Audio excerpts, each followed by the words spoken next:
This void can be best personified as water in this dimension. Was then other words and manifestations that come about, the first being, let there be light, and there was light.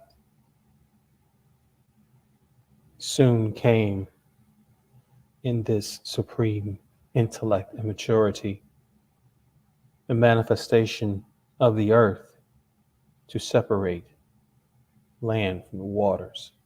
And because we share the elements of the earth, we too can call ourselves earth. Greetings, greetings, and welcome to another step in the journey, another brick in the temple. This is the build. I am partnered with my brother Eli, and what I will bring into the build, and he will start with our opening announcements, and then we will move forward into the subject matter of the evening. Blessings. Blessings, Brother Michael. I'm happy to see you, brother. Of course, as our beginning, we start off with blessings to each and every one. We hope and pray that all is well, family and all. The words we are expressing freely are not meant to offend anyone. Our words are not meant to be in any competition with anyone else's wisdom. Your wisdom and understanding is yours alone. We are choosing to remain consecrated while being in the furnace of affliction. Blessings. Also, as we all know, conquering ignorance is essential. Nobody is born wise. A person has to make serious efforts to develop the qualities needed to be able to speak and achieve Mayat without falling into the twin traps of vanity and greed. And you all know that we try our best to exist entirely on knowledge and not on belief. In the ancient Kemetic book of Two Ways, it always says that the causes of wrongdoing are ignorance and immaturity. And we continue to hope and pray that you guys will understand what we are trying to relay to your hearts and mind and the essence. And one of the main purpose of this podcast or this experience is to learn how to quiet yourself down, because most of the time we attach ourselves to ideas and organizations and people and things of that nature that will cause a lot of bad karma, which you will regret or have a lot of regret on your deathbed. So it appears for some of you young people that we might be a little boring. But if you notice, the little nerd or the band member and people who maintain that lifestyle had a very simplistic lifestyle. Therefore, they didn't have a lot of regret when it's time for them to go back home to the God that they love and serve. So we love simplicity, honesty, truth, and true destiny. Meaning that when you look over your life in your older years, you discover that you have made wise choices by living a simple and highly sophisticated, meaning an intellectual, way of life. So blessings to you guys. Thank you, Brother Mike. Well, brother Eli, because of the sheer weight of the subject matter, I am going to make it a point that from this moment forward in this particular build, this will not be done in the original liturgical sense. This will be a full on conversation because there is so many layers within what we're going to talk about tonight. And I know that you agree with that. So let us begin talking about the Sabbath, the true day of rest. There's a lot to be said about how many different debates it fights over which day of the week is the actual Sabbath. However, there's another layer in which we were starting to unveil regarding when does the day itself begin, which indeed will change what hour the beginning of that Shabbat, of that Sabbath, of that day of rest actually is. Now, me and Brother Eli have done some deep diving and went through some notes and have certain books, and I have been trying to find a way to make a list of the publications, the books that can be accessible to you. However, I have yet to be successful in making it a visual component. So I'll start with, I'll let Brother Eli go ahead and just kind of do some of the, just a couple of the references in regards to the subject matter tonight, and just have you start on to, the what the true Sabbath is in regards to that research. By all means, Brother Michael. Yeah. First of all, again, I am someone who don't know nothing at all. I could only share from the wise one. So look at this book right here. I'm going to read a little bit from the book of Genesis.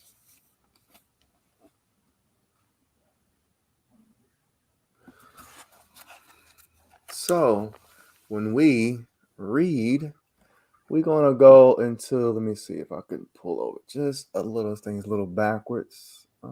Yeah, okay. There we go.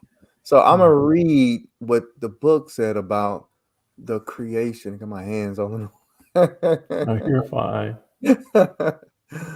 All right, so let me start here. Mhm. Let's start because Moses, he wasn't there at the beginning. So you have to ask that question. Moses was not there at the beginning yet. He spoke about in the beginning. Mhm. Think about that. Mhm. That would tell you that Moses was reading from a older writing. Think about that. Mhm. Because again, he was a priest or someone who lived in ancient Egypt or Kemet as a child, and they speak Mhm. about a beginning. Also, this is kind of controversial, but on the mountain that he was on, there were an old temple of a goddess. I can't remember the goddess's name, but it was a Kemetic temple on the mountain where he went to go speak to God, the burning bush. So, not to go to that part. Mm. So, just remember, I am reading from the 5 book of Moses. I'm reading from here. Mhm. And it's the same like the other books. It's not too different. So, in the beginning, God created the heavens and the earth. And the earth was without form and void. Stop there. Mhm. We do not know an earth that does not have a form No. or is voided. So let's put a pin on that part. Mhm. Without form, and darkness was upon the face of the deep, and the Spirit of God hovered over the face of the waters, not water, but waters. And God said, "Let there be light," and there was light. And God saw that it was good, and God divided between the light and the darkness. Mhm. Remember, this was a place that didn't have form or void.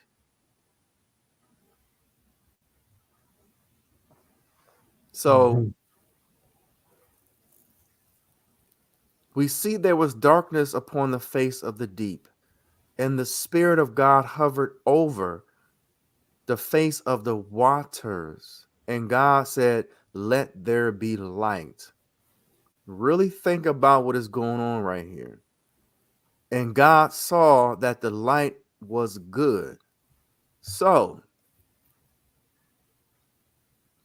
did he use physical eyes to see that light was good? Mm. Because in Genesis, when he created man, he says, we are made in his image, in the likeness of God. He created he, them, male and female. So put this Hmm. on your mind. When you dream, you don't use physical eyes to see.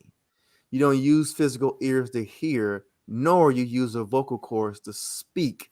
No, you don't use your mind to navigate through your dreams. You don't use your cerebral cortex. It's something else that activates the mind. So let's really Hmm. think about what's going on right here. What light did God say, let there be? And Some would actually say it was the sun, but he does not say that no, no, specifically. because I'm gonna read further down, um, and let me just read further down. Yes, sir. But thank you, brother Michael, because Hmm. again, like you say, it's a conversation. But we love Yeah, to let each other speak. You know what I'm saying? yeah, So I get yeah. used to just conversating on we do it on the phone, but okay. So this is verse 3. It says, and God said, let there be light, and there was light. Verse 4, and God saw the light that was good, and God divided between the light and the darkness. How is that possible? How can you divide light from darkness when they do not coexist? When you turn on a light in a room, you see light, you don't see darkness. Hmm. So you really got to think about what this Bible is trying to tell us. Now, mind you, brothers and sisters, this book is over four some thousand plus years old. So in our little stock, our little time period, we're not going to be truly understanding. But think about this. How Hmm. can you separate the light from the darkness unless you put something in front of it? So if you had the sun and you put your fist in the air and look on the ground, you will see your shadow. So your Hmm. shadow will exist in the midst of light, but it is separated. And that's why when I went into some higher levels of spiritual world, they told me there is no such thing as darkness. You only see in the universe is the shadow. Some great Hmm. thing is blocking. So there's no such thing as darkness. All right. Hmm. So it says, God saw that the light was good, and God divided between the light and the darkness. No understanding. Do you have anything on that part, Brother Michael? Well, you talked about it briefly. You were speaking about shadows, and again, these are certain things that are way beyond our understanding. So if we were trying to explain this, say, to a child, and we would say that there were layers, Mm-hmm. and maybe it was like a thickened layer, like sandwiched in. Like if we were to take something like a peanut butter and jelly sandwich, a sandwich, and the peanut butter and jelly was what was the earth, this of any void or shape, the void of shape, this earth. And then one of those pieces of bread, this whole wheat bread, was the that light. But the idea of it being over each other with polarity is something that we've never seen and would never could see, uh, because we always think about shadows. We always think of that even bringing dimension to us. If we even when you were talking about seeing without your eyes, dreaming without needing to use your cerebral cortex, some would actually say that that is a different dimensional thinking. One of which is I'll reference KRS-One, who is a hip hop scholar, but also an honorary Mason. and is a person who digs deeply into knowledge. And he was explaining in a university, I believe it was, I want to give you the right university. It's NYU, and he was talking about trying to explain to people what the fifth dimension was. And he took a sign of an energy drink, Rockstar energy drink, and he had people say, in 3 seconds, I want you to say this in your mind. And when they had them do that, the next question he asked was, what was that voice that you heard? To which there were a lot of raising of eyebrows and not even really thinking about that until that moment. Right? So the idea of those polarities does not exist in the way we think of as dimension, because we always think of, if there's light and darkness, there's always shadows. That duality is automatic for us. But if it's a creator of these things, then he had to have created these dimensions. And that's when it gets more complicated for a person to dig into. Something as simple as what most people would think of as the first book in the Bible is actually very, very complicated, very layered, well layered. Yeah, brother Mike, and just I mean, because if you really look at it, so I'm gonna do a little more reading because we're dealing with the Sabbath, right? Yes. And so it says, and God saw the light that it was good. But the question is, what would be considered not good at that stage? So maybe it been an experiment like a scientist. So maybe there Mhm. were other concepts that was not successful. Because why would he have made the point and said, oh, that's good? You see what I'm saying? That's a good. That's Yeah, a it's good like why question. why why make that point? That means, like when you see scientists, make stuff, you got accidents, you got problems, you got things, and you Hmm. persistent, you see things that matches with something that's greater. Because in Hmm. something ancient Jewish lore, it says creation created God, and not God create creation. Hmm. Okay. So it says, and God divided the light and the darkness. Think about that. When you mix something, that means, like, if you have, I remember I used to make Kool-Aid in the hood. You had the color, you had Hmm. the sugar. Hmm. And if you taste each individual thing, like the water, it didn't taste like the coloring, it didn't taste like the sugar. But when you blended it, it Hmm. was the Kool-Aid that we enjoyed. Hmm. But they got this thing called reverse engineering. Reverse engineering will take the completed package, meaning the Kool-Aid that I was drinking, and then separate the sugar, and then separate the water, and then separate the color. Hmm. So when you look at this looks like reverse engineering on something that was already created. Because Hmm. think about this. God divided between the two. That means it was one. One. Yeah. Hmm. It was one. So God was learning about something that was greater. Because if he already knew it, it wouldn't be written down because it's like a journal. When you read a Hmm. scientific journal, people that do experiment, oh, this happened, write that down, this happened, I measure this, I measure that. So this is a deconstruction of something that seemed to be constructed or something that was realized. Hmm. Okay. So he divided between the light and the darkness, and God called the light day. See, when you're a scientist, you have Yes. to name something. You give it a name. Mm-hmm. Like Brother Mike dealing medicine.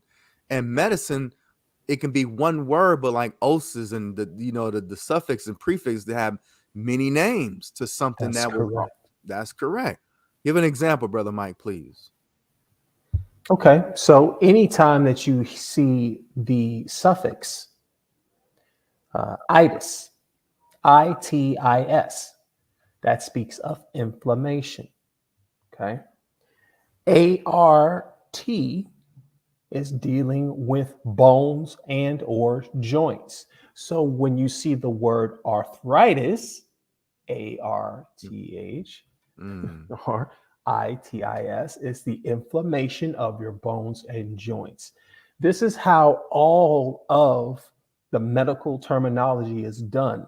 Now, that's a very simple example. However, there are really, really huge combinations that are almost like sentences on their own, that are words that are 17 letters long, and they use these as a way to speak to only those doctors that know that terminology.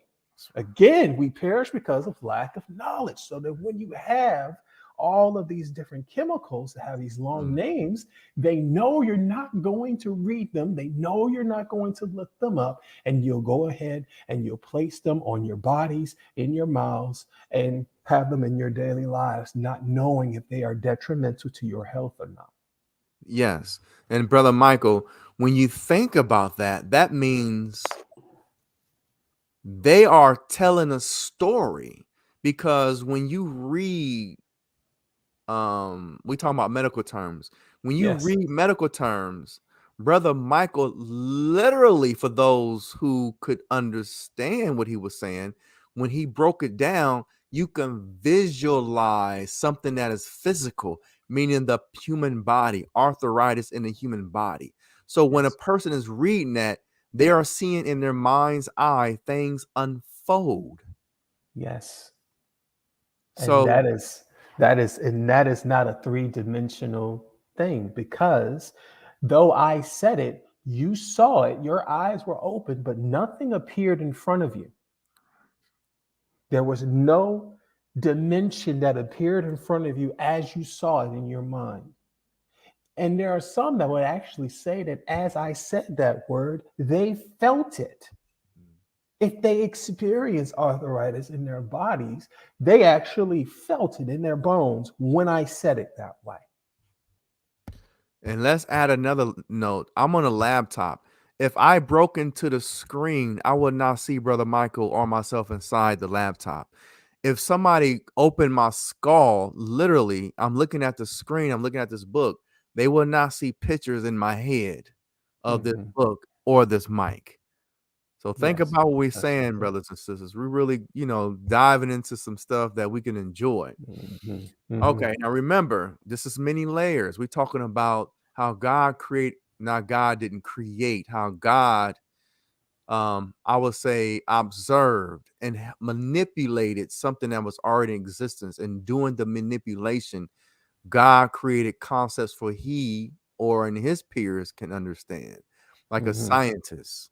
Mhm. When you break down the elements, something that was already formed, you deconstructing it, you reverse engineering it, and then you put names on these things for future generations if they need to construct something as if a universe. They have the elements from the former God. Right. Yeah. This is good. This is really Man, this is good. some stuff, brother. I don't know where we're going, because the last past few minutes I was listening to my head. This stuff is being funneled in my doggone head. This is crazy. This is getting crazier. Because I'm honest. Yeah. It says God divided the light in between darkness, and God called the light day, and the darkness he called night.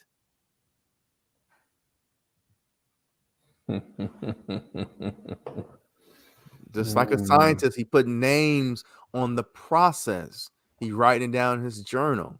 Mhm. And it was evening. Here come the Sabbath, Yes. and it was evening, and it was morning the first day. So I'll stop right there, Brother Knight. Oh, We go ahead yes. and go to the Sabbath. So in the Bible, it says, I'm in chapter 1, verse 5. God called the light day, and God called the darkness, he called night. And it was evening, and it was morning the first day. Yes, sir. Mhm.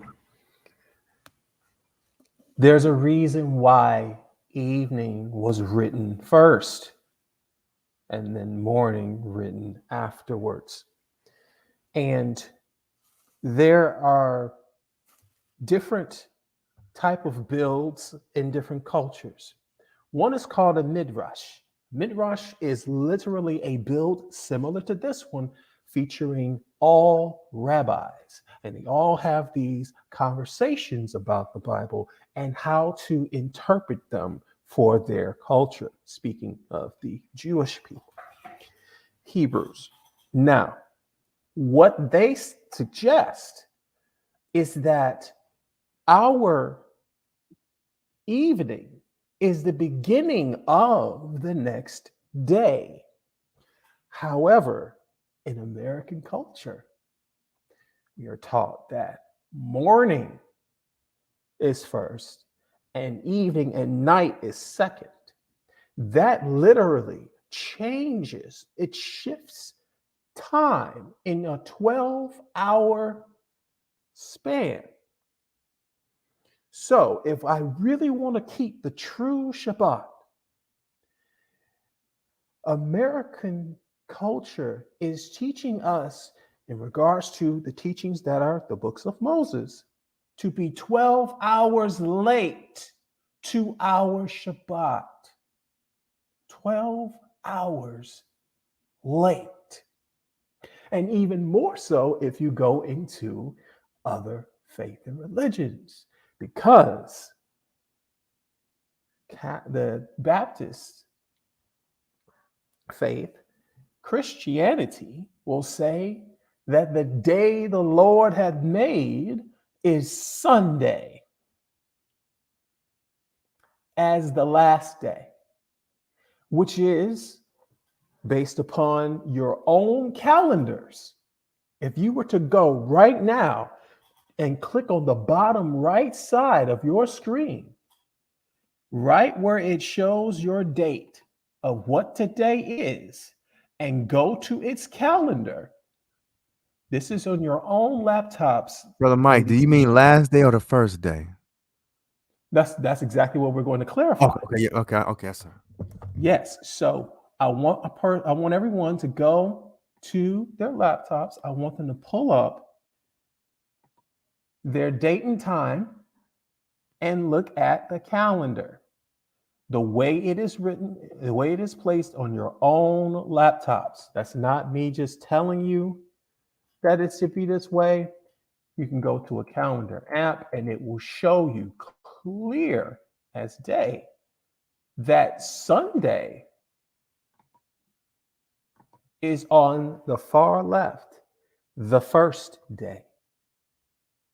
But our culture says that Monday, with our dragging ass Mondays, we hate Mondays. We hate going to work. We hate getting up and going to our 7 to 3, our 9 to 5.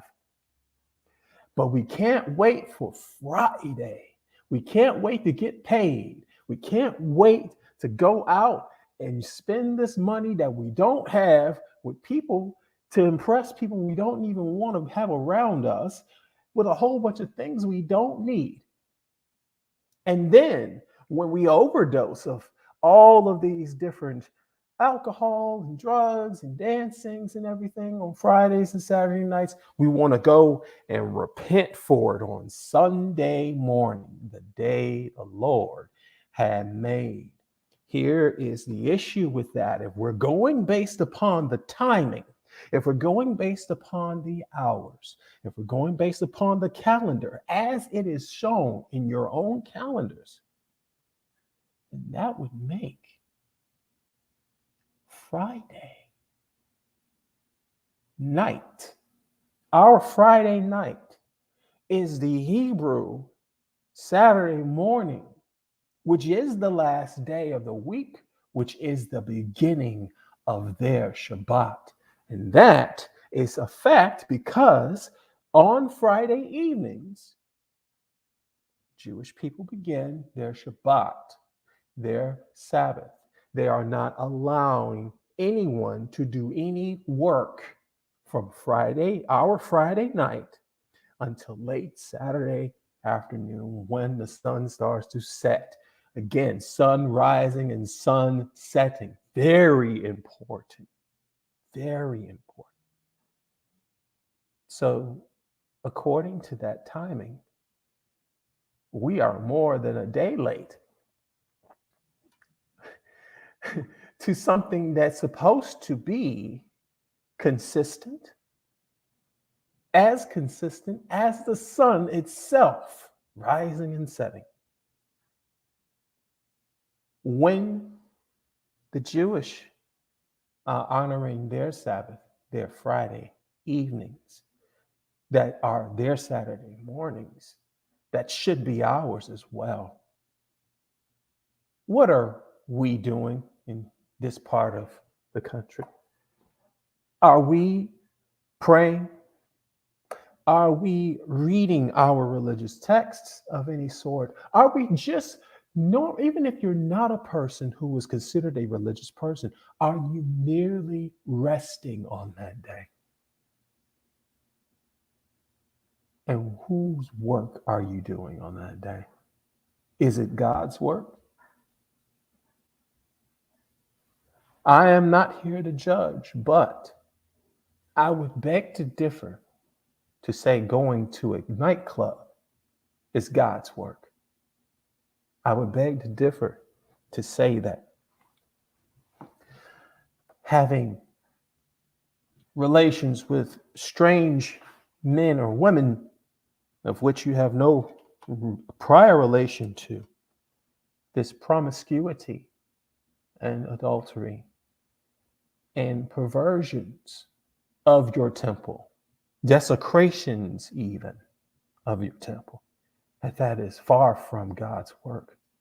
So if we are not doing God's work, and we see the evidence, whether you believe or not, we see the evidence of a culture that is highly successful, that is highly consistent with what they have ascertained is God's work, then how are we going to ever be successful unless or until we do the same?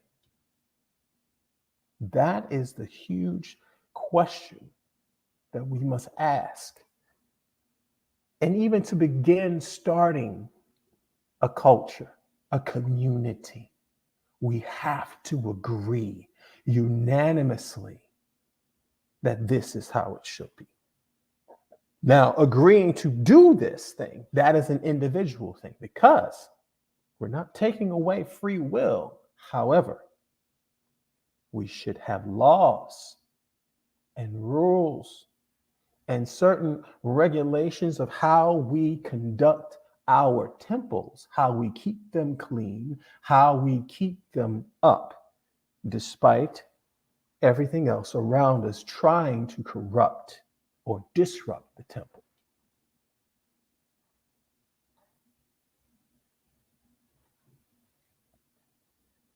This goes so much further that we're even going to start talking about, if we're talking about our bodies as temples, what we are ingesting, what we are consuming, what we are eating in regards to our temples.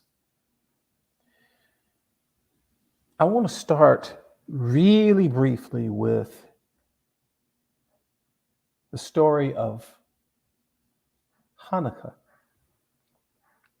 So most people, when you are in this time of year and you hear of Hanukkah, most people would say that is the Jewish celebration. It's 8 days long. And it's kind of like what we do, except it's much longer. And it's not. Hanukkah is a celebration about the winning of a battle. There was a battle going on against the Greeks. And the temples were out of oil for their candles.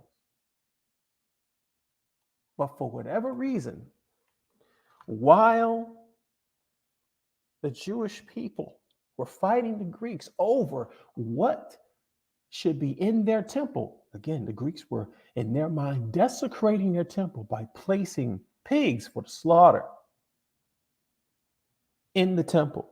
I want to really pay attention to what I said about the temple, because your body is a temple as well. This is going to come back in a circle in just a moment. But they wanted to have the Jews sacrifice a pig in the temple. Now this is a desecration of the temple, for they are taught to not ever eat pig, consume it at all. It is thought of as the garbage disposal that walks the earth. It eats everything, and that is what its purpose is. It is its destiny, just as certain seafoods are the garbage disposals of the sea. But I'll get into that deeper in just a moment. There's so much to say. But for 8 days, their candle did not stop burning. And they won that war. And they kept their temple. They fight so hard to make sure that their temple does not fall victim to any corruption or desecration. The question is, do we do the same thing for our temples? Do we do the same thing for our bodies? Previous build, I gave a homily of sorts saying that I am not well, to which, maybe even unbeknownst to my brother Eli, he showed me something by saying, how could that be something that you're used to? Patterns, understanding patterns, yes, one thing, but almost expecting to be ill at once every 2 or 3 years, that's something that's interesting. To which I started to ask myself the same thing for the first time ever, and have come to a conclusion that what we ingest in our bodies is more than just a huge influence on how the immune system works, how our minds, our brains function, how our organs function. But what we are told are healthy foods, what we are told we should put into our bodies, what we are thought of to be great things to have, such as whole grains, such as tons of beans and legumes, that all of these things actually fight us inside of our bodies. I'm going to let Brother Eli get into this first before I go into my sources regarding that. Yes, Brother Michael. Also, I would like to do a little more reading dealing with the creation. But Yes. Brother Michael, well, let me just read this real quick and I'm gonna go, because we're gonna like take one step back, two step forward, one step back. Yeah. So I ended at verse 5 because most people think that the light is the sun and the moon, and that was made on the fourth day. Mm-hmm. If you notice, it didn't say it was made on the fourth night, No. the fourth day. Okay. So it says Mm-hmm. in verse 5, and God called the light day, and the darkness he called night. And it was evening and it was morning. The first day starts in the Right. evening. Right. Right. And God said, let there be an expansion in the midst of the waters, and let it be divided between the waters and the waters. Remember, this is something being deconstructed, because how in verse 2 there was no form and void. That means it was limitless. It didn't have no limits. And now this water seemed to be contained in something in order for it needs to be expanded. But from waters, between waters and waters. This is a scientific experiment, brothers and sisters. This is a fact. Because even when people get on, like they get on dialysis, when you get on dialysis or when you donate your plasma, they separating the waters from your blood and it's the same process.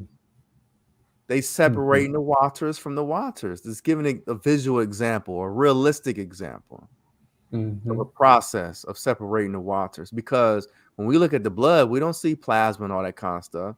It took a machine to separate the two.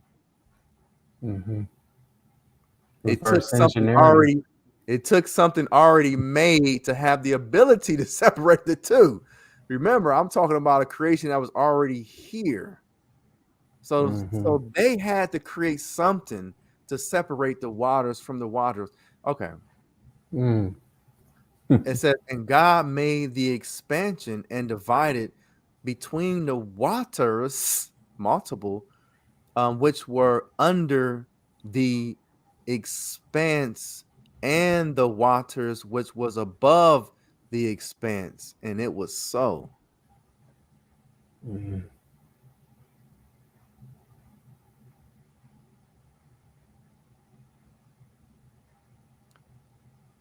So all this is going on is something that don't have a form. Right.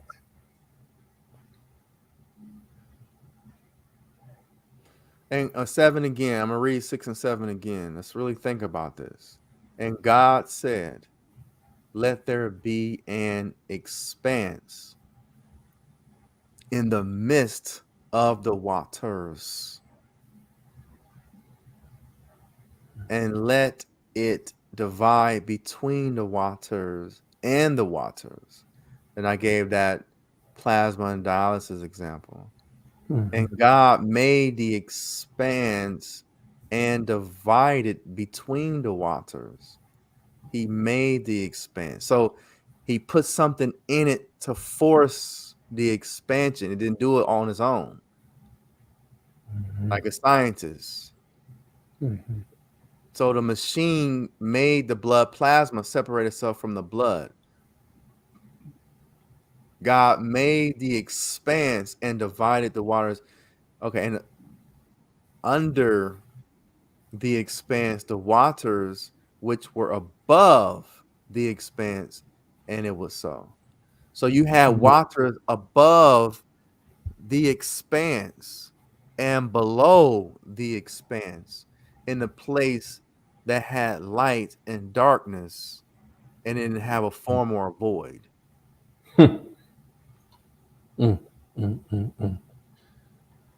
Now, verse 8, it says, God called the expanse here, or the scientists, you got to name what you discover, right? He called the expanse heaven. And it was evening, and it was morning the second day.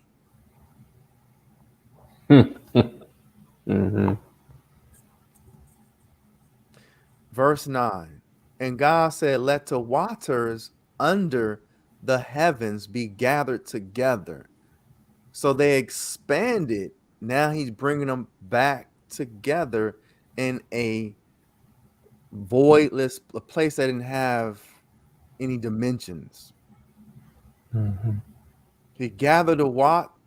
It says, God says, let the waters under the heavens be gathered together to one space. So it's expansion. So again, like they sell your blood plasma. They Yeah. give you your blood back and sell your plasma. because again, it says he gathered the waters in one place. That's a plasma bag. You know, Yeah. go Yeah. deliver it to people that need it.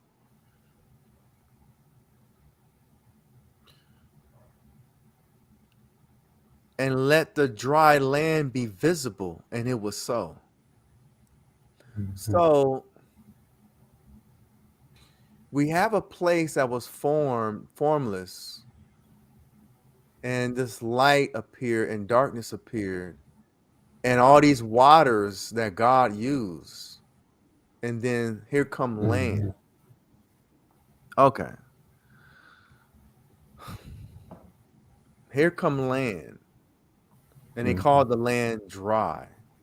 So that's another separation, because when you look at that's another scientific experiment.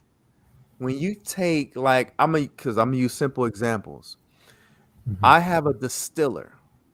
I put water in there, liquid, and it distills the water, it turns it to particles, and it remove thereafter as a substance, like a powdery substance. It's normally the particles, bacteria, and all type of minerals and stuff that's left behind. Like when you Mhm.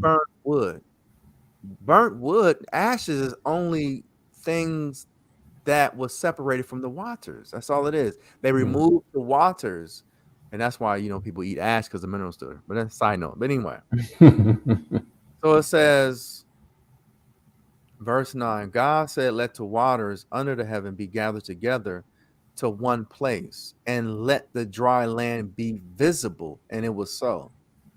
Evaporation. That's Mhm. all it was. And God called the dry land earth. But earth also have water on it, right? This Right. earth God talking about is formless. It don't have, and is voided. So it Right. cannot again be the okay. Verse 10, and God called the dry land earth, and the gathering of the waters he called seas, and God saw that it was good. And God said in verse 11, let the earth bring forth grass, herb yielding seeds, fruit trees yielding fruit after their kind. And it was seeds is above the earth, and it was so. Mm. Okay. Okay. I'm not going to elaborate, but I'm just going to show you something that was going on in my mind. Yeah. Because herbs and stuff were here before even the sunlight that we see with the sky that we think allow the earth to. Because we look at the sun, look at the seasons. Because again, I'm only on verse 11. 12. Yeah, verse 11. So verse Mhm. 12 it says, and the earth brought forth grass, herbs, yielding seeds after their kind, and the trees your fruit, in which its seeds is thereafter their kind. And God saw that it was good. Verse 13, and it was evening and it was morning, the third day. Now here we go. Verse 14 Mhm. it says, and God said, let there be light bearing in the expansion of the heavens to divide between the day and the night, and let them be for signs, and for seasons, and for days, and for years, and let them be for light bearers in the expansion of the heavens to give light upon the earth. And it was so. Verse 16, and God made the two great light. Let me see. God, turn the page.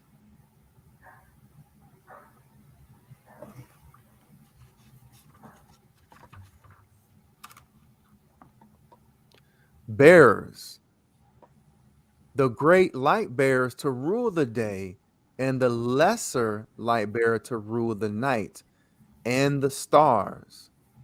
And God set them in the expansion of the heavens to give light upon the earth. And verse 18, and to rule by day and by night, and to divide between the light and the darkness. And God saw that it was good. Mhm. So if you look at this, you have to understand what is a light bearer. You may want to check that out, Brother Michael. Mm-hmm. What is the Bible talking about a light bearer in Genesis? Well, there's different ways that we can go to that answer, and it actually starts to talk a little bit about that as you read further on. I actually want to go in a little bit further on. We're going to go into, what was it, 16 and 17 and 18. And God made two great lights, the greater light to rule the day, the lesser night to rule the night. He made the stars also. And God set them in the firmament of the heaven to give light upon the earth, and to rule over the day and over the night, and to divide the light from the darkness. And God saw that it was good. Now, when we're talking about the greater light and the lesser light and the light bearers, there is another biblical verse that talks about the light bearer. Pull that up.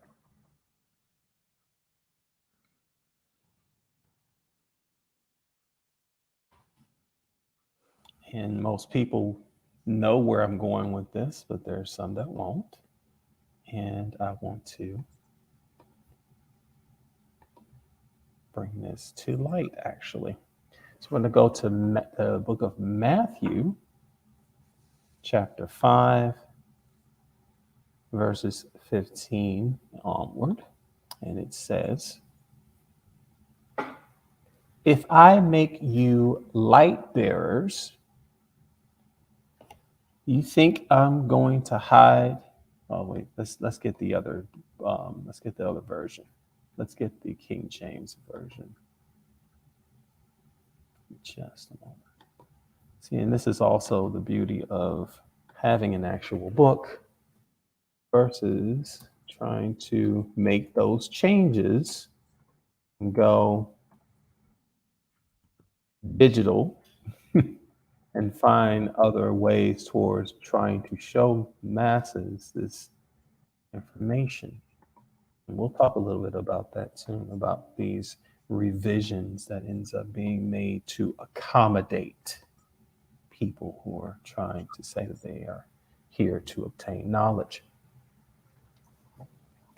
It says in the King James Version, which is I think is a better interpretation here. It says, "Neither do men light a candle and put it under a bushel, but on a candlestick, and give it light unto all that are in the house. Let your light so shine before men, that they may see your good works and glorify your Father which is in heaven." Now, most people, when they think of light bearer, they are thinking of good people. But the one of the names of Lucifer is the light bearer. Yes. So now we have a conversation over true light and true darkness, because Lucifer is the bad guy, right? But he is the light bearer. He is the morning star.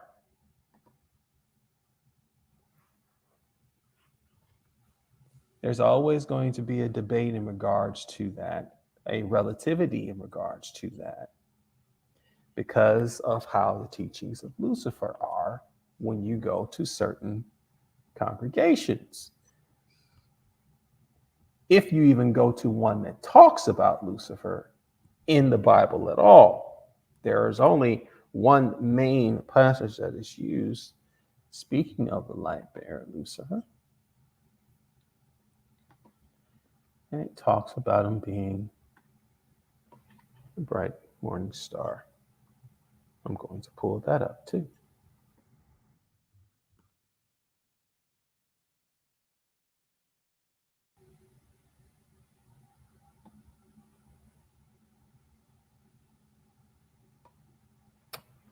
Book of Isaiah, chapter 14, verse 12 says, "How art thou fallen from heaven, O Lucifer, son of the morning? How art thou cut down to the ground, which didst weaken the nations?" So, if you were to ask me who the light bearer is, I would say that the light bearer is that angel in regards to that particular story. If you were to ask people of different faiths, religious practices, you would have some that would say Horus is a light bearer, is the sun, is the Aten, which in Kemet, again, we're talking about the books of Moses that came from Kemet as him being a priest. The teachings of Akhenaten trying to get the people to worship Aten, which was a sun disk, is now demonized as devil worship.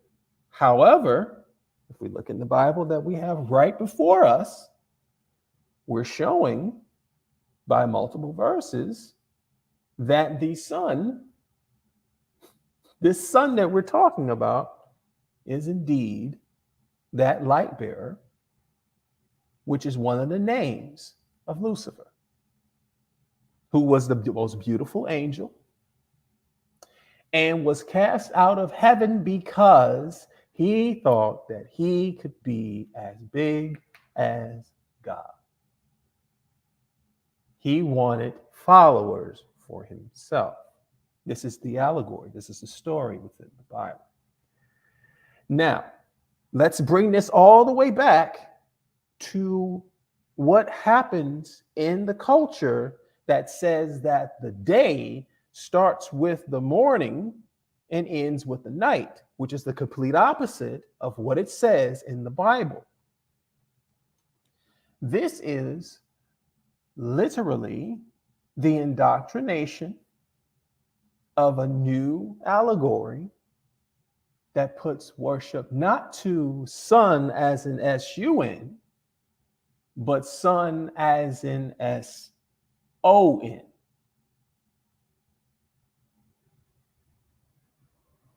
If you think of the day as that day that the Lord have made, and you can ask anyone that God and Lord is actually, these are titles. Christ is a title.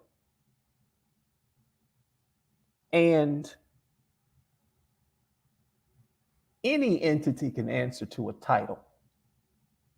So when you pray to the Lord, when you pray to God, when you pray to the Son, I would strongly suggest that you make specific which son you are praying to for the sake of your own temple. I would suggest that when you take upon Sunday as this Sabbath, Sunday, S-U-N day,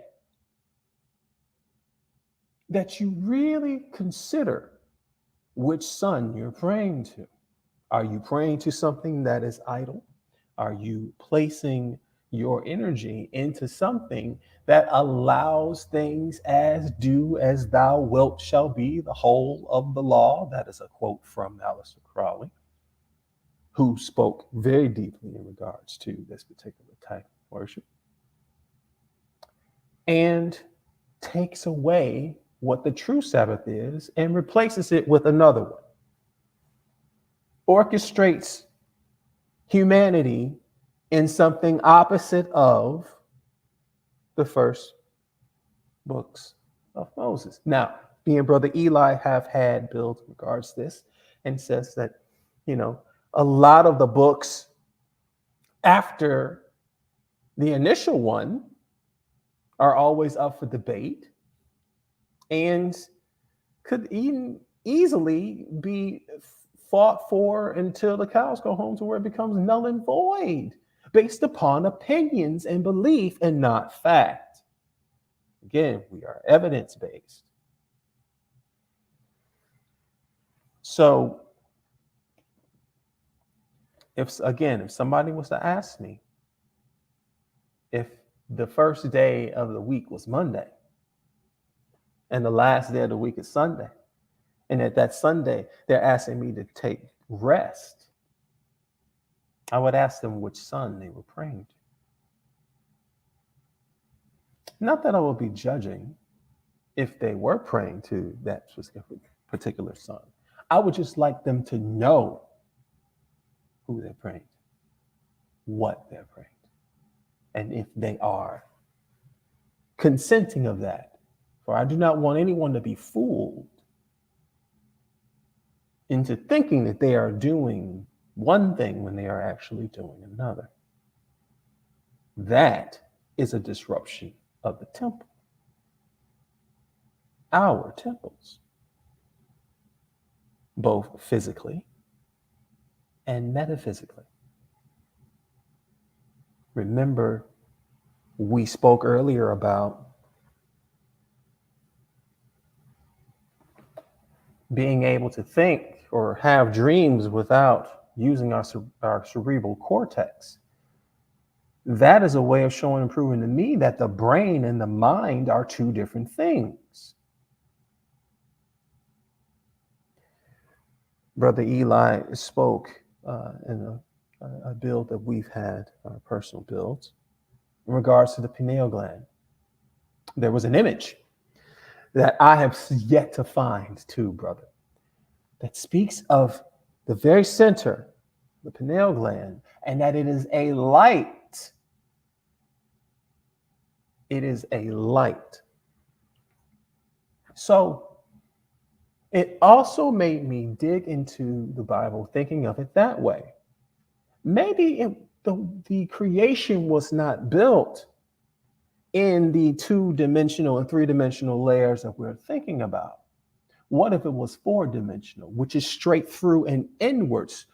What if this was reverse engineered from the inside out? If we would take our own bodies as the temple, as we say in the builds that we are earth,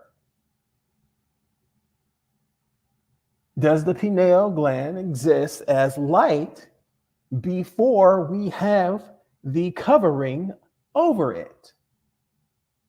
When we are sperm, we are inside of water, different waters, as brought forth by Brother Eli in regards to the blood, plasma, and all these other waters, and the separation of all of those waters into where? I don't know, organs, the different fluids that happen within our body as we are being built inside of the womb. And what is the covering of the earth and the dry and the land? Is it not our own skin and bone and flesh? Is it not our own bodies? Study of metaphysics says that we are infinitely large and infinitely small. Because of knowledge of that, we are wholeheartedly responsible. But people stray from that responsibility because it is so great. So imagine this. Imagine your entire life up until you were, 42. That's how old I am in Gregorian years, according to their days. Had been bowing down and going to this church and doing all of these things that you were told to be doing on the Sabbath when it was not. When it was not the true Sabbath. What happens to that person? Now, as a person who has led congregations, smaller congregations, but congregations nonetheless, I would have to say, keyword, have to, I would have to say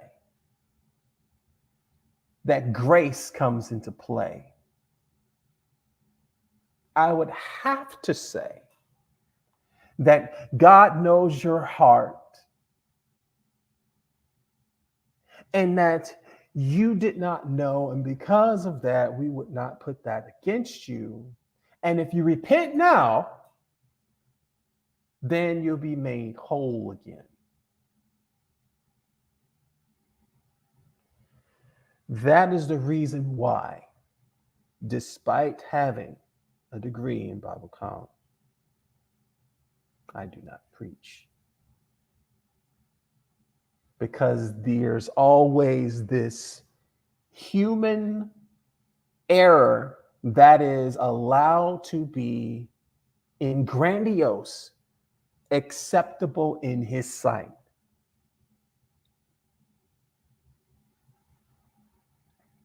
That's the issue. I've spoken too much. Oh, I know you have so much that you'd like to say, Brother Eli. Please come forward. Yes, sir. Back to the light bearer. You mentioned Lucifer, light bearer. In Latin word Lucifer means light bearer. They got this Lucifer, what is it? Luciferus, Luciferus. There you go. or Lucius. Luciferus. No, Yes, Luciferus. Luciferus. Luciferasd. Yes.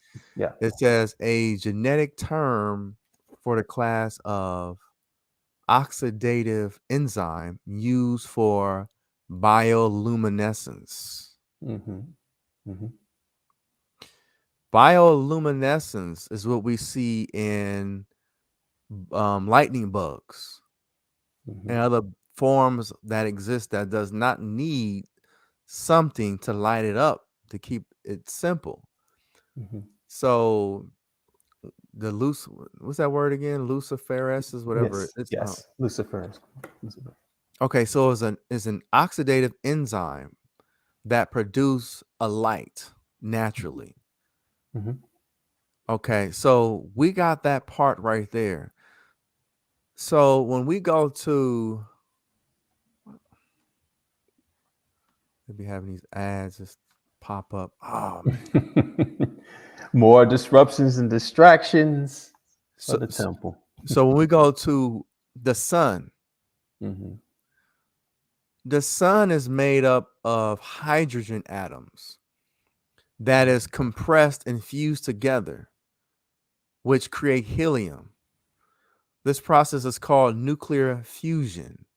As the gases heat up, atoms break apart into charged particles, turning the gases into plasma. So again, we're looking at bioluminescence. So Mm-hmm. the sun is a form of bioluminescence, so to speak. Mm-hmm. Mm-hmm. And according to Genesis, because Genesis, it says that God was in verse 6, that God said, let there be an expansion in the midst of the waters, and let it be divided, waters from the waters. And God made the expansion divided between the waters which were under the expansion and under the waters which were also expanded. And it was so. And God called the expansion heaven, and it was evening in the morning good. It says, and God said, let the waters under the heaven be gathered together to one place, and let the dry land be visible.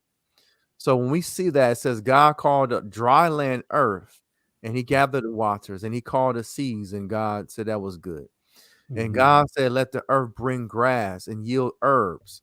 So when we look at one of the most elements that helps soil to produce these things, it's called nitrogen.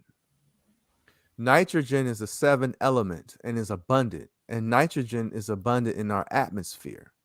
Because remember, God created, according to the Genesis, that herbs and stuff before the sun, before the physical sun plasma, the light bearer, the Lucifer, the Mm-hmm. Lucifer, the Mm-hmm. plasma light. Because if you read, it says stars too. Mm-hmm. It says that, where's the seas?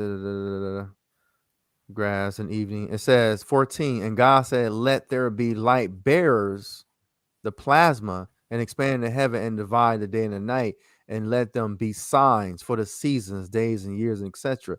It says, "Let them be light bearers in the expansion of the heaven, and give light upon the earth." And it was so. And the two great Mm-hmm. lights, verse 16. I'm trying to get to the part of the star. It says, "Bear and the light bearers the plasma to rule the day, and the lesser bearer to rule the night, and the stars." So we know stars are suns. Mm-hmm. So when we talk about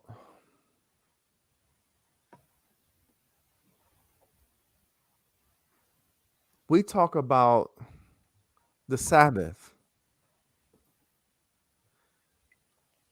if you want to think about it honestly, this is a complete scientific experiment, because when you buy a car or when you buy something, they'll say that you need to get the oil change at this mileage. How do they come to that? They had a process of elimination, to keep it simple. They Yes. built the car, they built the whole car, and they've been driving it, and they saw elements break down, right? Mm-hmm. Solid pieces inside a liquid, the same thing. Mm-hmm. These little particles break down. Even when you have kidney stones, same process. Mm. Liquid solid. So all this the same process. So when God was deconstructing something that was already in existence, and he was keeping his journal, if I was more learned, I can probably go into more detail scientifically, because I remember looking at a lot of animals in the ocean, the deep ocean, that bears light, Mm-hmm. bioluminescence. Mm-hmm. So if there were bioluminescence in existence, that God in the first couple verses had to separate the light from the darkness, and when we go to sleep, we see light in the darkness. And if I like right now, if I crack my head open and look inside the brain, you will see darkness. You wouldn't see these pictures. You wouldn't see these pictures nor hear these voices. Mm-hmm. Yet Mm-hmm. on the outside of the brain, we can see and hear light, darkness. Yes. When I play a recording of Tupac, who was physically dead, I can physically see and hear someone Mm-hmm. who does not exist. Mm-hmm. When I look at an old picture from the 70s, the picture ages. The so-called Mm-hmm. inanimate object, you can see it aged. Yes. Yes, you can. So the Sabbath is living in alignment with a level of existence itself.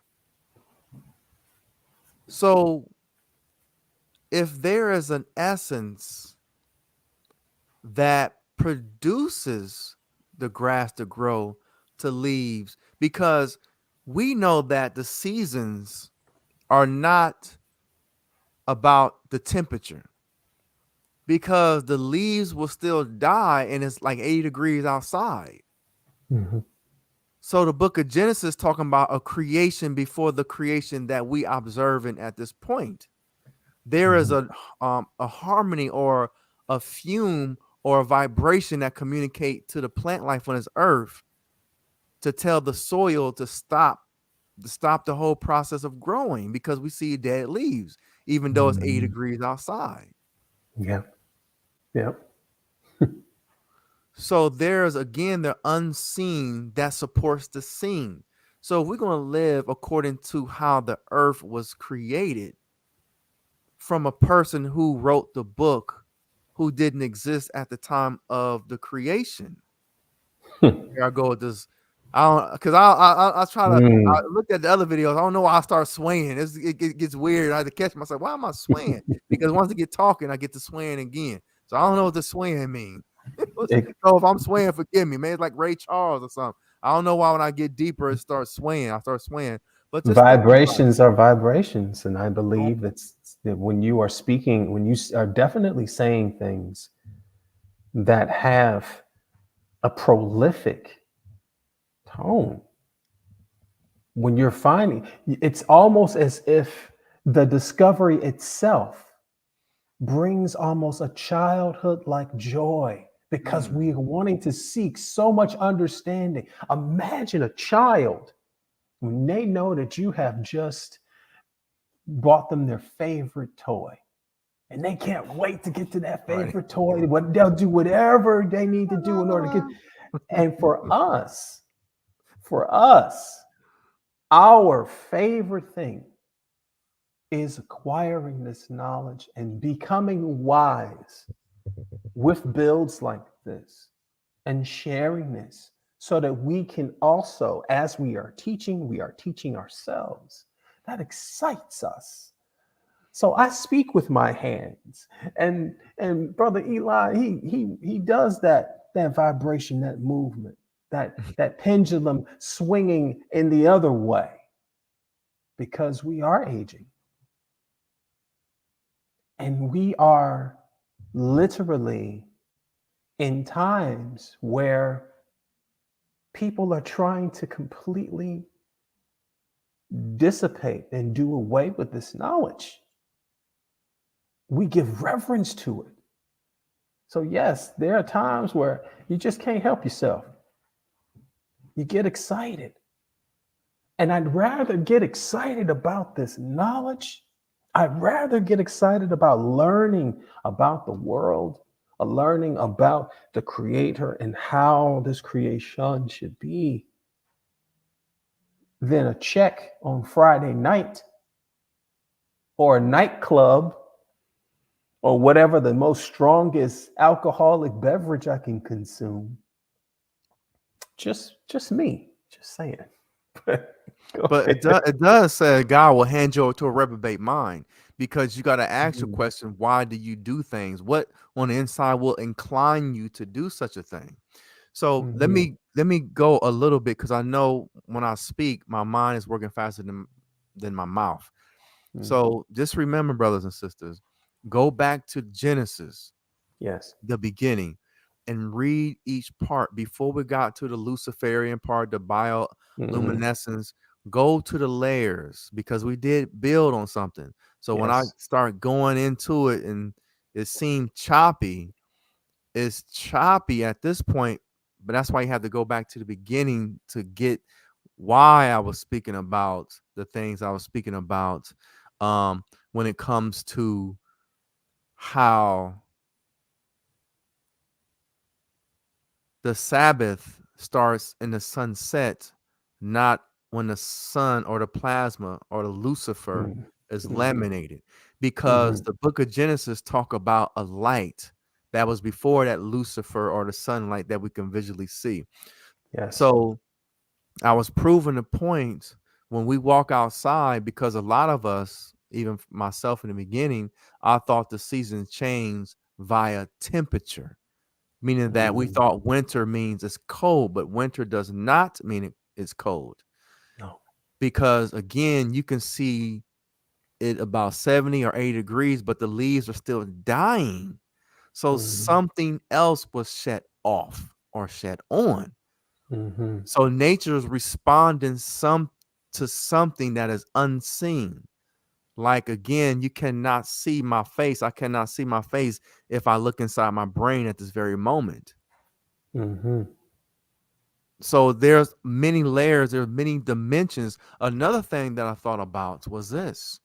I thought about when you hear someone die. When someone die, you hear their last breath, that last exhale.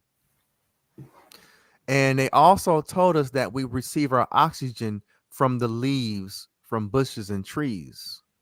Mm-hmm. But I thought about that.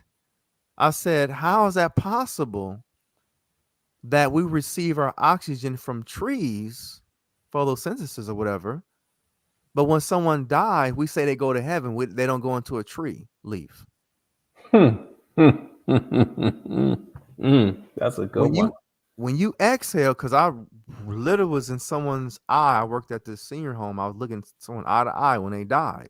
I literally looked, we was eye to eye, it was about a few inches, and I saw whatever was disappearing. But when you exhale, you can hear it.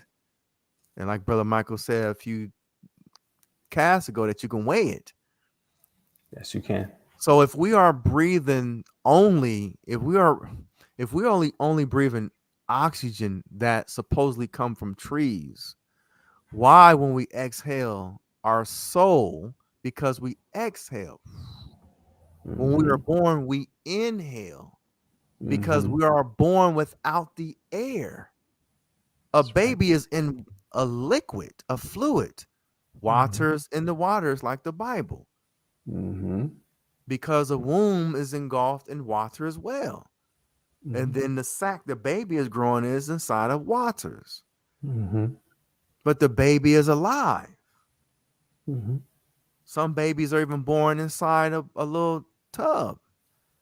Mm-hmm. So are we so what is this? So back to the back to the Sabbath, brother, sister.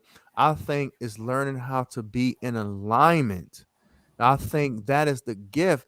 So it's not necessarily saying God is punishing us from our perspective, because if you replace the word God and Lord and put nature, the Mm-hmm. process is still there. So we just use a term God according to a natural law. Like we gave an example of history and myth. Mm-hmm. History, you have to reiterate. That's the best way to learn, to have things go over and over and over. Yes. History, an example of history, if I do 100 push-ups a day in 1932 at 5 o'clock p.m., that day I did 100 push-ups. But if I do 100 push-ups the next day, it is not the same as the push-ups that day. Mm-hmm.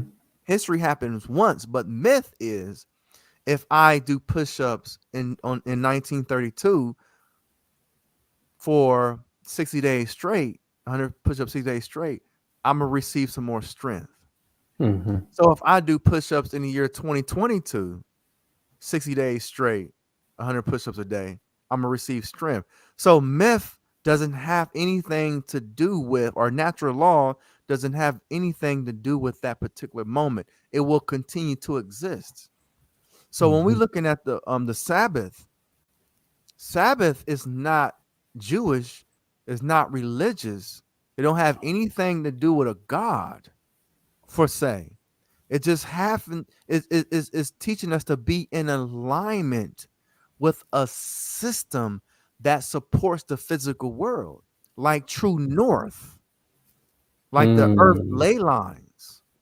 Like I told you guys to look at the mystery spot on the west coast, how water goes up instead of water going down. This is an Mm-hmm. energy field. This is Mm-hmm. an essence. This is an unseen force. So when we learn more about the Sabbath or the mikvah and other things, it doesn't necessarily have to do with the individual, nor have anything to do with the culture of individuals. It is a system that exists that we dwell in, like fish in the ocean. When you see fish in the ocean, they are floating, and we say they're floating in water. Mm-hmm. And we go outside the earth, we see the planets are floating. Mm-hmm. So they're floating in a substance, on a substance. So if you look at it, the Sabbath is being more, is working with nature or working with God or how you were created. It's not to rebuke you, it's not to do all these things that people says, I don't like to be told what to do. But Carl Sagan said if you want to make a cake from scratch, you have to create your own universe. Hmm. So we have to live in obedience. And when you have a plant compared to a weed, you don't have to go out there and water it. You don't got to put new soil and all these things on it. It just grows because it belongs there by a greater force. So the knowledge was there before the earth was even formed. So when you see a weed grow, it's something that was already made a part of the plan in that environment because certain weeds grow in certain locations and certain temperatures and all that's just many layers to this. Hmm. So as human beings, if you want to have a fulfillment of the promise, you must be in alignment because sin is ignorance. And I think Brother Michael was talking about something, and I want to talk about it more. And I was thinking about, wait a minute, that is you was talking about what was it? It was something it was on the tip of my consciousness. Um it was a bill that we had the other day because we was talking about the Oh, cilia in the stomach, right? Remember we were talking about the cilia, yes, and I was like, well, yes. it was sticking together because the gluten, because we're going back to the food, the gluten. I said, wait a minute, Mhm. maybe something diminished its consciousness to react Yes, to the thing for it to force it to stick. Because I think if the consciousness was there, it would not stick because right. it It would would be part of fight it. something, right? Yes. It would. Yeah, it would fight it. Um, we talk about many, many other diseases, but specifically celiac disease, which is thought to be um, the gluten actually building up in between each of the cilia. Cilia is literally finger phalange like structure inside of your intestinal tract that actually pushes your food down till it breaks down into bile and all these other things. So with gluten, what happens is over time, it builds up inside the intestinal tract. It creates a glue and sticks some of the cilia up to the point where they don't move anymore. They're just completely dormant. And speaking of it being a consciousness, it makes me think. It makes me think of people who give up, people who, under the pressure, under the guise of people not agreeing with them, or even the lack of any opinion at all, being, as people say in this day and age, being ghosted, left on red, people who are being ignored, people who are feeling neglected, despite the fact that they are doing every effort to give them the attention that they one day hope would get in return. That they give up. They just said, why am I fighting? Why am I doing this? What if that happens at the cellular level to every inch of our consciousness in our temple? If this was a temple, just like a church is a temple, and all of us have these antibodies, we have all of these other bodies inside of this body. What if they had the mind to say, you know what, I'm done with this, I quit, I give up? Just like humans do. Again, infinitely large, infinitely small, infinitely responsible. That type of responsibility most people do not want to take, and so they depend upon a daddy in the sky and an evil, bearded, red skinned deity below. There was a previous build where it was a simple line, and we said, if you need the threat of eternal damnation in order to scare yourself up into being a good person, newsflash, you are not a good person. If we are to keep our temple clean, if we are to be in alignment with where we are living, our consciousness, our collective consciousness on this planet, we have got to understand the science of this planet. We have got to follow these rules that proves beyond the shadow of a doubt that those who do follow the rules have their results, have their rewards, and they are indeed successful in their bodies and their minds.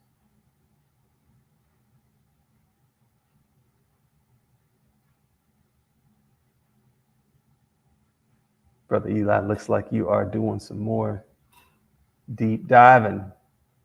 I Oh can't yes, wait sir. to hear what You you want to yeah, say. because yeah, you was talking about that religious aspect, and just think about negligence when you're neglected, and that's a very good point because everything is conscious. Everything is conscious.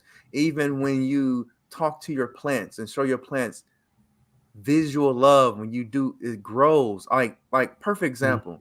All you gotta do is drive to a university. Most university, the plant life is so vibrant, so beautiful, and you walk across the street and it's a ghetto. So mhm, everything is conscious. So when you neglect something, when you neglect your body, when the natural laws of your body, when you neglect your mind, we neglect love. Neglect is the lack of reciprocity, the lack of the exchange, equal exchange. Einstein or somebody says an action is what? Equal and opposite reaction. It's equal. reaction. Yes, that's right. So think about that. When you neglect, when you deny something, even when Jesus on the cross, he said, Eli, Eli, lama sabachthani. But then he gave up the ghost. Yeah. He gave up the ghost.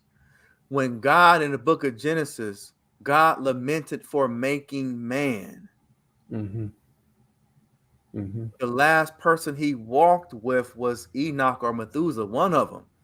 But God, even in the Holy Quran, it says, I have perfected for you a religion called Islam. What's that Mm. verse, brother? You Yep. know what? That's no. That's right. I have. You know what? I'll pull it up. But Yeah. yes, I have perfected for you. That means he's done with humanity.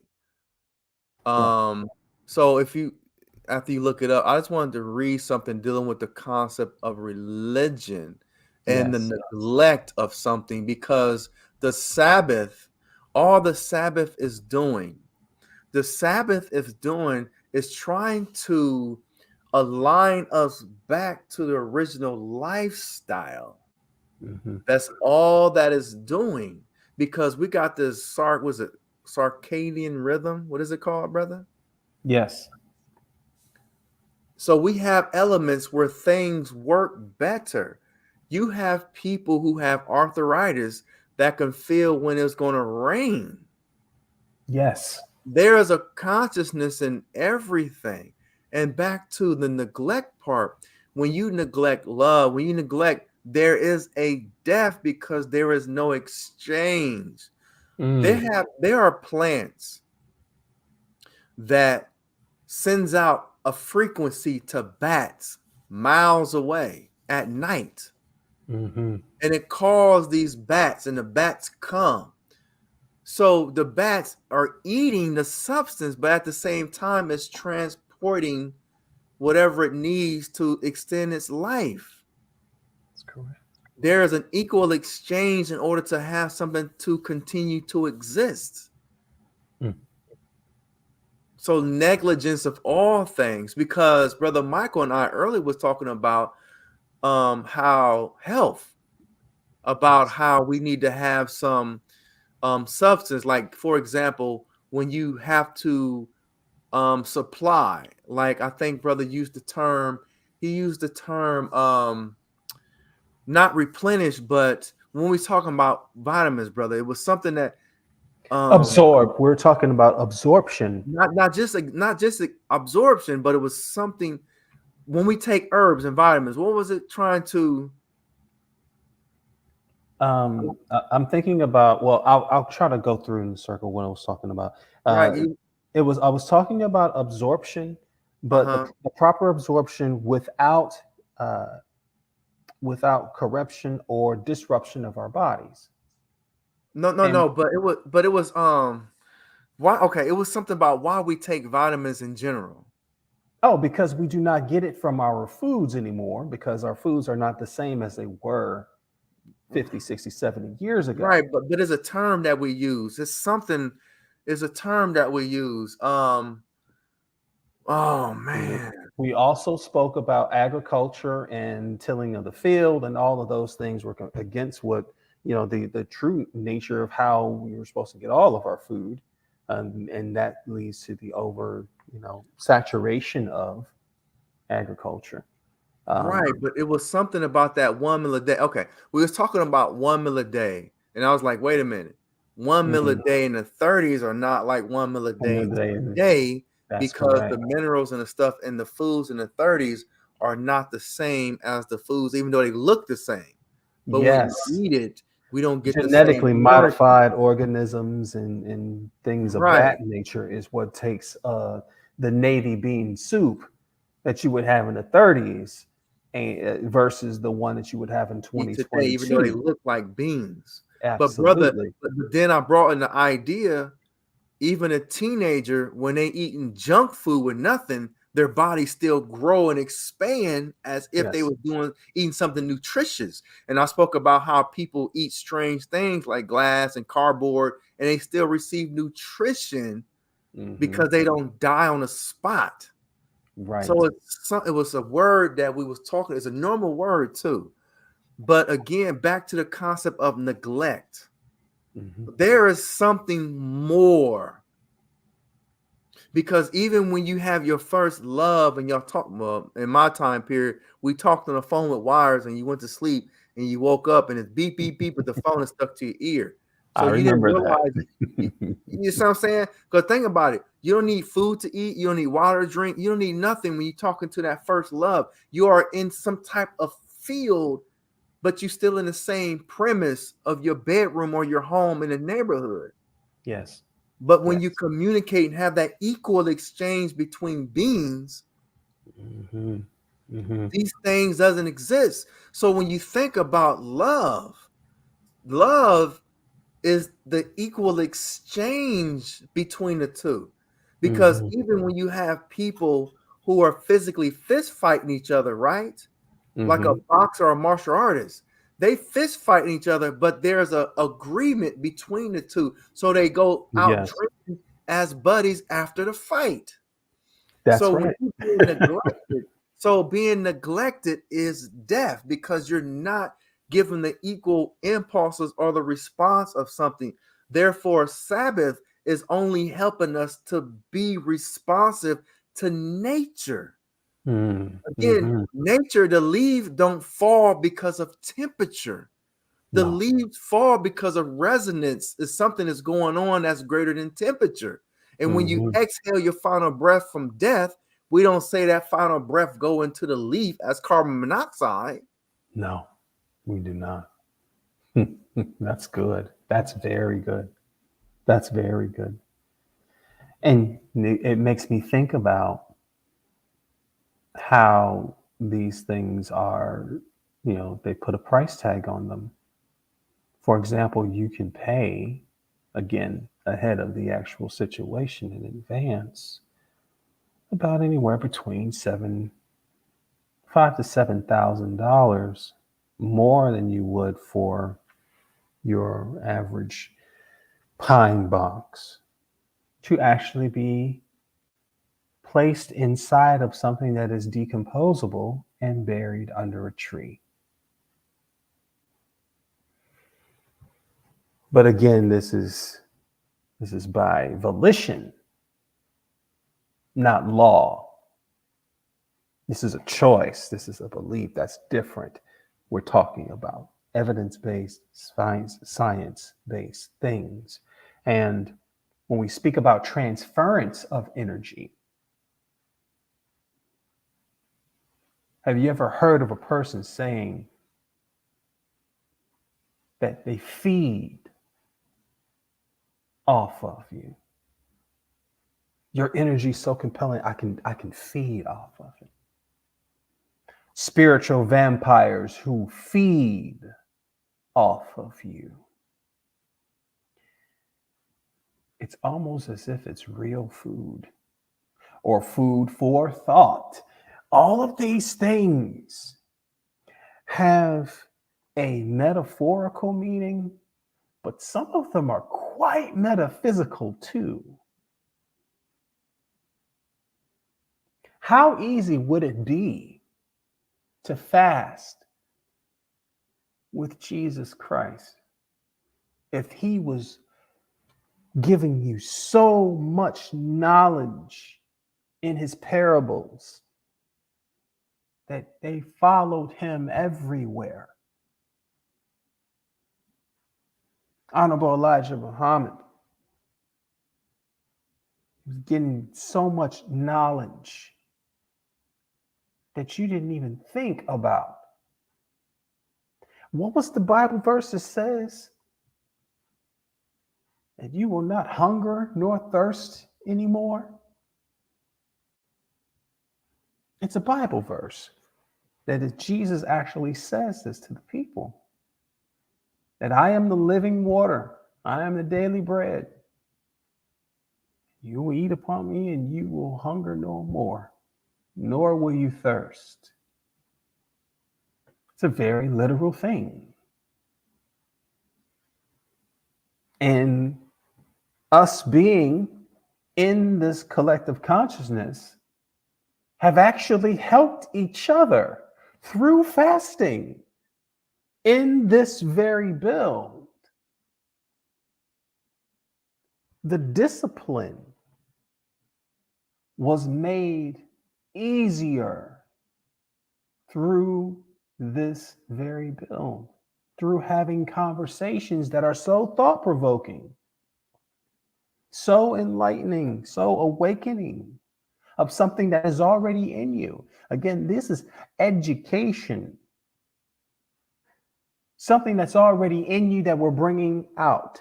Aduka is a Grecian word, means from in, within, outward. So education is literally just telling you about yourself. Something you already had and you didn't know it yet until you were willing to listen.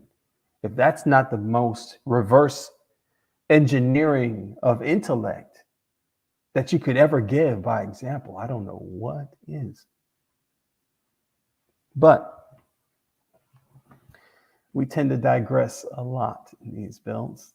There's so many layers of things to learn here. But I will say this. When it comes to things that are unclean, it is made very clear. When it comes to things that are not supposed to be placed into a temple, whether a physical one or your physical one, it is made very clear. I'm going to read you what we were speaking about, Brother Eli, in regards to the Quran, the Surah Al-Ma'idah, which is chapter 5, verse 3. Listen to this. Forbidden to you are carrion, blood, and swine. What is slaughtered in the name of any other than Allah? What is killed by strangling, beating, a fall, or by being gored to death? What is partly eaten by a predator unless you slaughter it? And what is sacrificed on altars? You are also forbidden to draw lots for decisions. Brother Mike, go back to Predator because you start cutting out and freezing. The last word was Predator and you came back. I think about 2 or 3 seconds of it. Okay. It says, Forbidden to you are carrion, blood, and swine, what is slaughtered in the name of any other than Allah, what is killed by strangling, beating, a fall, or being gored to death, what is partly eaten by a predator, unless you slaughter it, and what is sacrificed on altars. I will continue. You are also forbidden to draw Brother Mike. lots. Brother Mike. Yes, sir. As soon as you got back to that part again, your computer start messing up. For my educational no. point, that was twice. Read it one more time. If the computer mess up again, something's wrong. And you'll go Okay. when you replay this, you catch that, but read that part one more time. But it started had that little robotic sound again as soon as you got to that predator part again, which is strange. Yes. And we've been on almost 2 hours. Exactly. So I will abridge it. It'll say, forbidden to you are carrion, blood, and wine. Things that are strangled, beaten, a fall, or being gored to death, what is partly eaten by a predator, unless you slaughter it, and what is sacrificed on altars. That is what the Quran says. Go to the Bible. It speaks again about this. We're going to the book of Leviticus, and it will talk about the swine. It even says it in metaphors, to cast not the pearls before swine, because swine eats everything.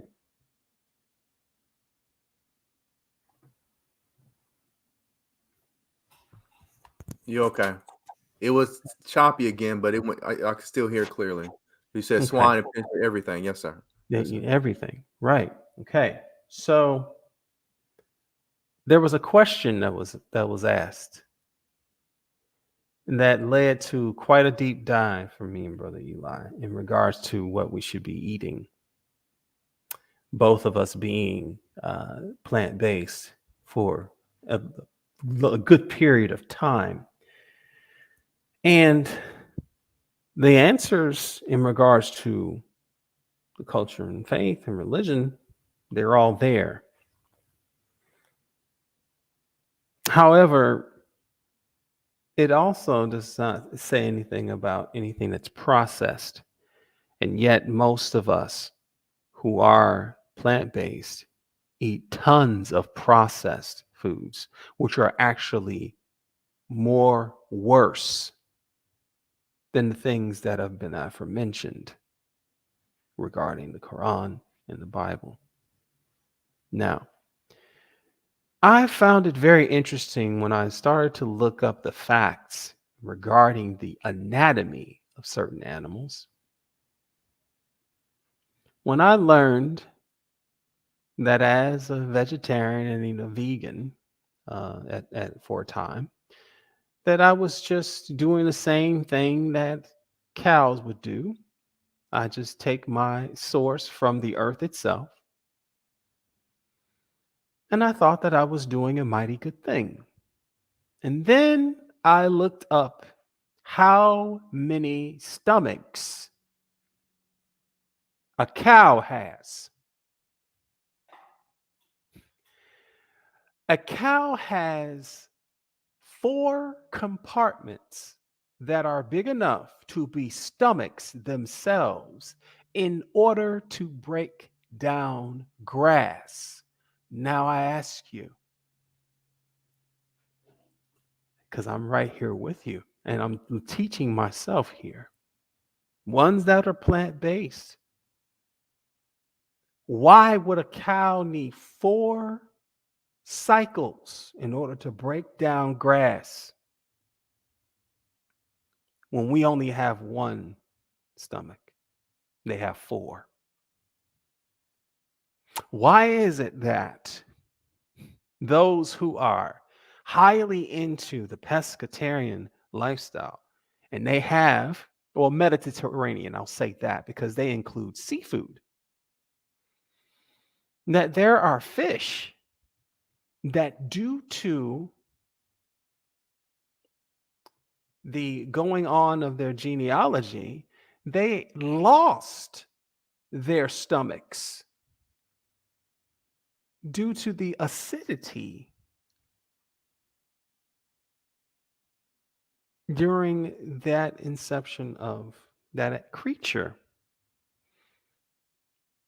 Catfish,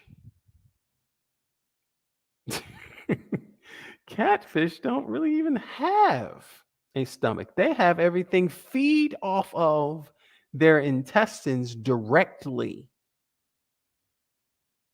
breaks down directly, which is why they eat everything. When I was a child, I could go to a catfish pond and I could put a hot dog on a fishing hook and fish for catfish, and they grab it. You could put bread on it.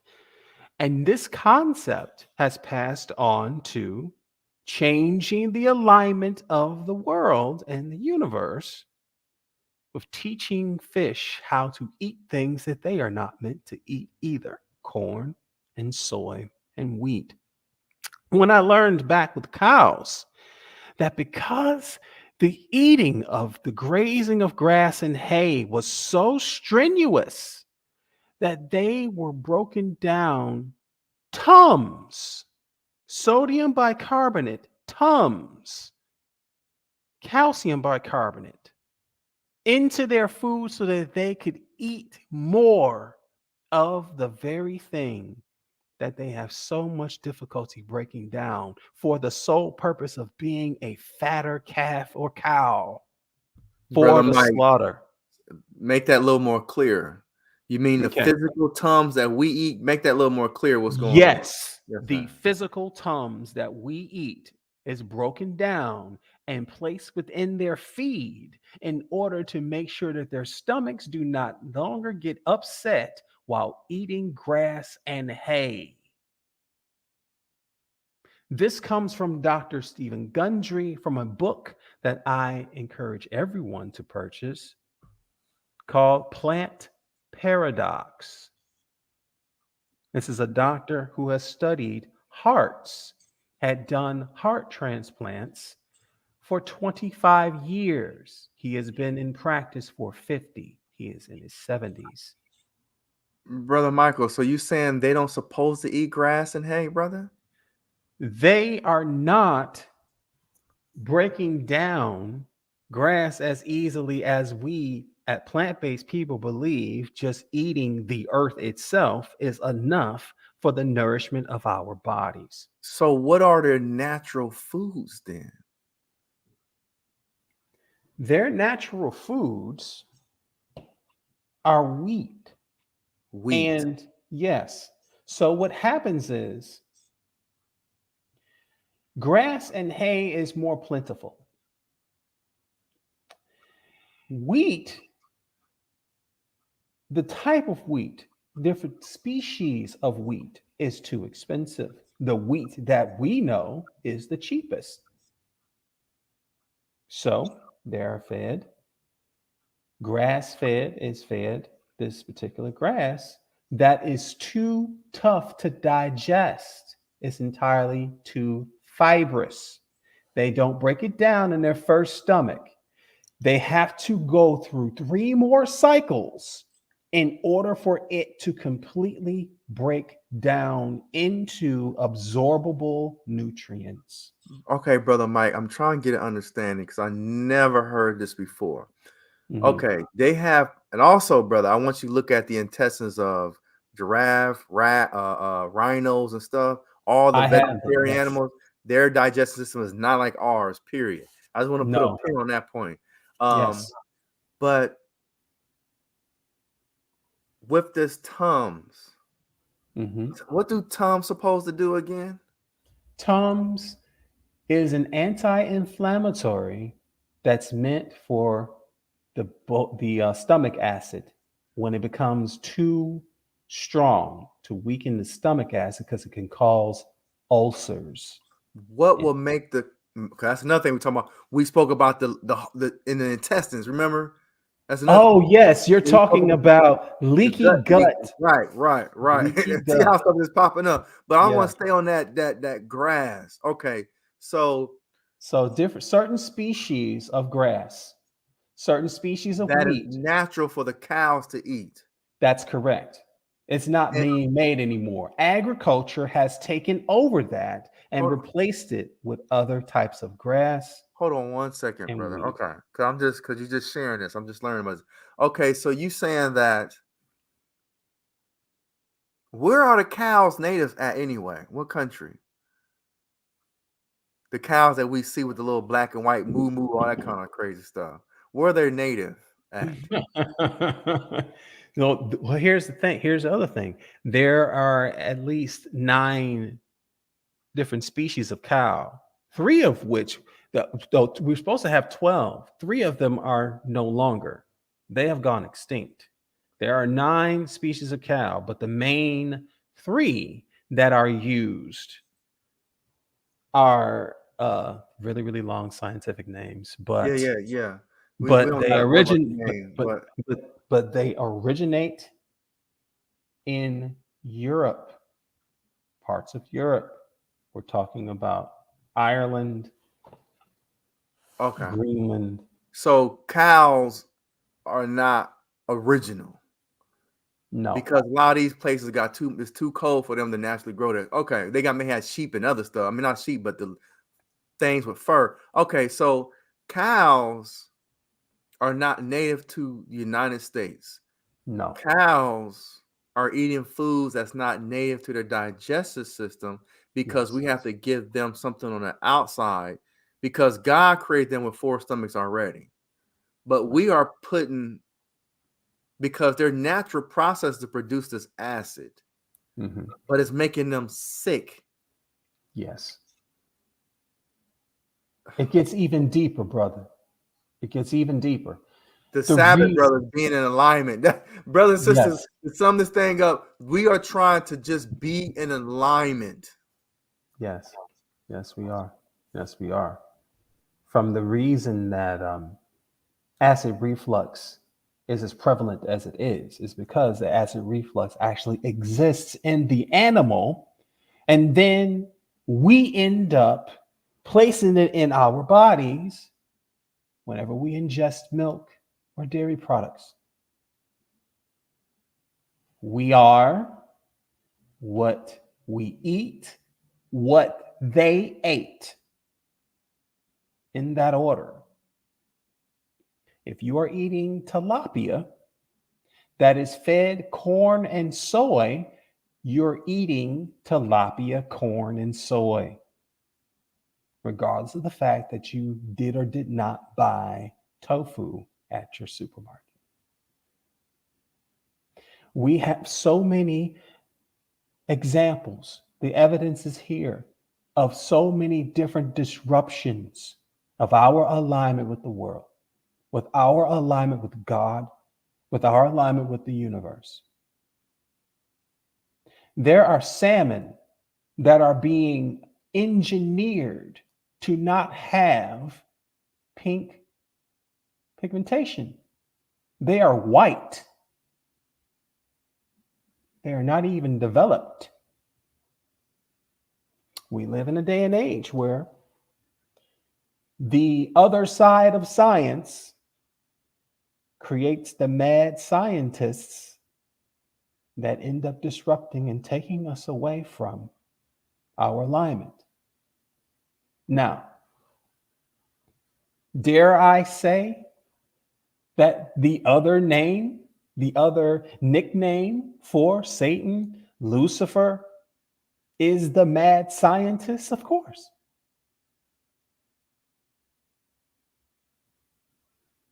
These are all things that we must consider, deeply consider, when we place anything on or inside our temples to maintain our alignment with the universe itself. That is us loving the universe back versus neglecting what it is telling us. Finding the true Shabbat is love for the universe back to it instead of neglecting what it's telling us. We refuse to be ignorant. I will not ignore. I will not be that ignore-ant. I'm a worker bee. I'm a worker ant.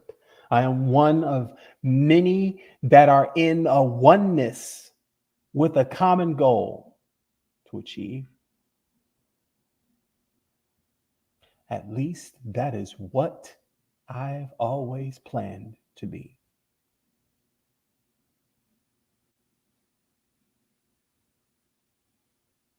We could go so much deeper into this, but I want to make sure that we give respect to our times, which are also just as important. It is not selfish to respect your own time and ask for people to respect your time. I remember that that court case. What was that? Maxine Waters. He says, "I'm reclaiming my time, reclaiming my time." We are reclaiming our time. Us, the goody two shoes, we're reclaiming our time with God, with that collective consciousness, with the universe. Because in our minds, in our brains that do not need to have the cerebral cortex to dream, and eyes that do not need to have pupils to see, we have to save humanity, we must become more human. Less mechanical, less of the batteries in the machine that keeps this thing going, despite the fact that the truth slaps you in the face every evening and the morning being the next day.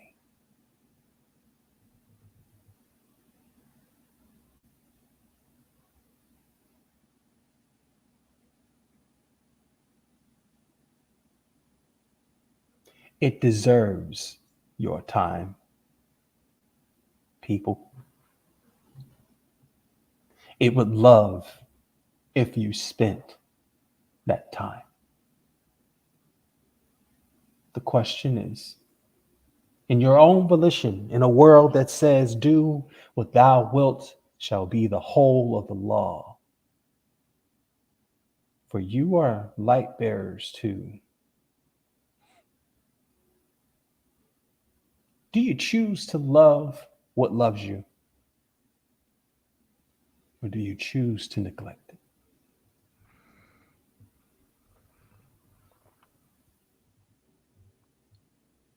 It is your choice.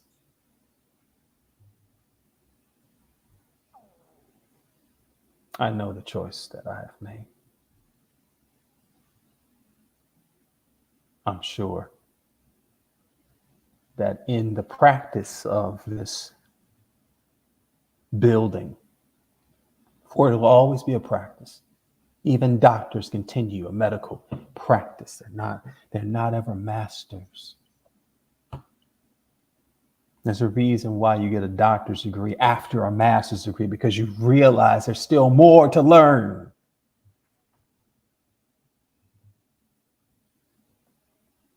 We have made our path.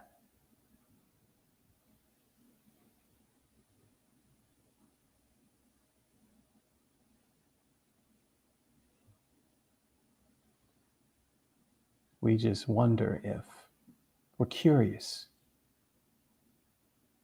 if there are others like us who will join us. Brother Michael, I'm going to say this to sum it up. Mhm.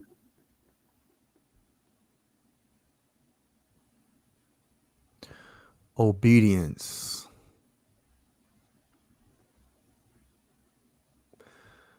They say that this is a prison planet. And Brother Michael, you gave an example of someone suffering due to ignorance. Remember, you spoke about that? It was Mhm. something about the Jewish tradition. And I was like, wait a minute, it's like it was the story, but it's talking about the food and the the children, The Seder, yes. right? The children, when they were looking for the eggs, the parents was given information about the suffering. And I was like, wait a minute, that means we're suffer because we're young and naive and ignorant. Mhm. That's why we suffer. So can you give that little piece before I do my little conclusion? Because it's going to build off of that Absolutely. story we were saying, so we can be clear. Absolutely. So while the Christians are celebrating Easter, the death and resurrection of Christ, Hebrews are celebrating Pesach, or the Passover, or blood on the door, passing of the Spirit, which was to take firstborn sons as commanded by God. So the story of the Seder is the story of the Hebrews and their exodus out of Kemet. And all of the pain and suffering is done with a ceremonial meal. They even have special Seder plates, Brother Eli, Mm. with compartments for each item. Now, this is not a meal that you're supposed to eat to get full on. The meal consists of a single roasted egg, roasted on a fire, salt water to represent the tears that have shed from all of the suffering of the Hebrew people, and bitter herbs. That when you eat the bitter herbs, you squint and you flinch and you crush your face, almost in anguish, to replicate the anguish, pain, suffering. A shank bone for the sacrificial lamb. That's the meal. The dinner, I forgot to tell you about this, is called harosets. It's literally apples and bread, cinnamon, as a dessert to resemble the building that they did for the Egyptians, the brick and mortar. All this is about suffering. Now, midway through, as you are eating this meal, which is dictated of which item you're supposed to eat in the Seder by the priest who's going to tell the story, midway through, there is an announcement that a cracker, unleavened bread, because they did not have time to allow the bread to rise when they were told to leave Egypt. When they get to the part of the unleavened bread, there is an announcement that a cracker has been missing from someone's plate. This is a cracker that has been hid by the priest for the child to find. It's in the children out to try to find the piece. Almost sounds like the Easter egg hunt. But coincidentally, this is done right before they get to the suffering part, right before they talk about all of the pain and suffering and the sipping of the salt water and bitter herbs and all of that. They do this to distract the child from the real part of the lesson, to distract the child for their innocence, while the adults get the real story of the pain and suffering.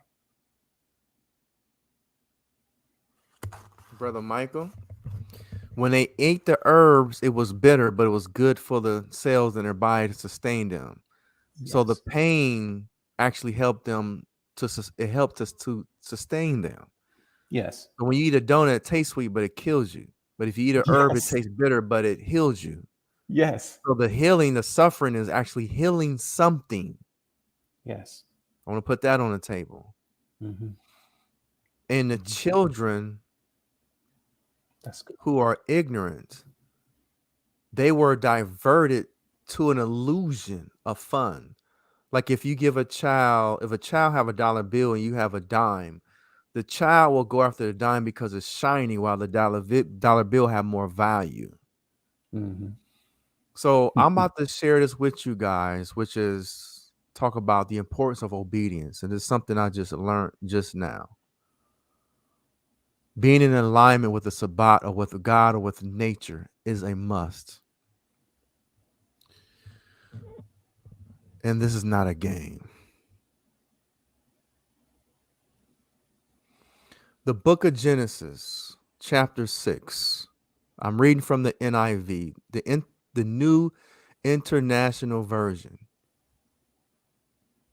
It says, when human beings begin to increase in number on the earth, and the daughters were born to them, the sons of God saw that the daughters of humans were beautiful, and they married any they choose. The Lord said, my spirit will not contend with humans forever, for they are mortal. Their days will be 120. The Nephilim were on the earth in those days. And afterward, the sons of gods and the daughters that built human and children. The Sabbath. Think about this. The obedience, the being in alignment with nature, the book of Genesis, how heaven and earth, the process.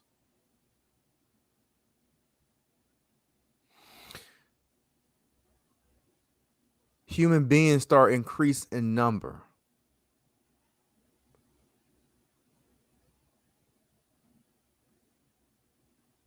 Disobedient human beings were increasing in number. Not just human beings. Because in verse 5, it says, the Lord saw how great their wickedness of the human race had become on earth, and that every inclination of thoughts of the human's heart was only evil at all times, meaning that they didn't commit the act. Their inclination towards that act was the punishment. Because it says in verse 6, verse 3, my spirit will not contend with humans forever. Their wickedness, meaning the disobedient ones, were increasing in numbers on the earth. When Eve ate the fruit, Adam, they got kicked out of the garden. Disobedience from the natural order of things. A cancer cell is a natural cell that is not doing what it's supposed to do.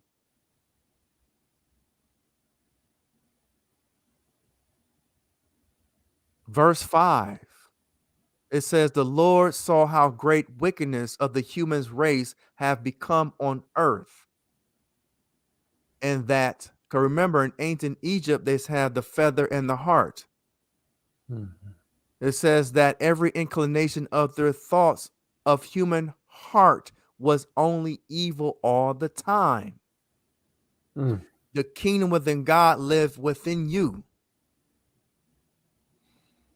In verse 7, it says, the Lord regretted that he made human beings on the earth, and his heart was deeply troubled.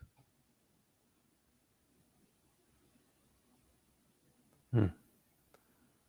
So, when they ate the bitter herbs, it was something that was nasty, but it allowed them to extend their life from something that was nasty compared to a donut.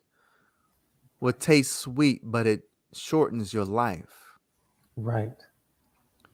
Being obedient will put you in alignment with the death angel. When the brothers talked about that meal, will go over your home because you're living in accordance with the law of nature. So I'm going to read this little part because beings were created after the disobedience. When Lilith left Adam, she left and met with demons. When the prodigal son left the father home, he was in an environment that destroyed him. Jesus says, come as a child, come back. Brother Michael and I looked up a word meaning come back. I forgot what the word is, but come back. It was I just posted on Facebook. Come back. Come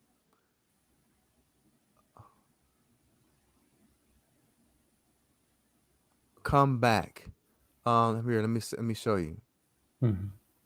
This because again, we are going somewhere. At least I'm gonna try my best Yeah. to do whatever it takes to be in alignment to see. Mhm. So the word, I'm getting to it. I posted on Facebook.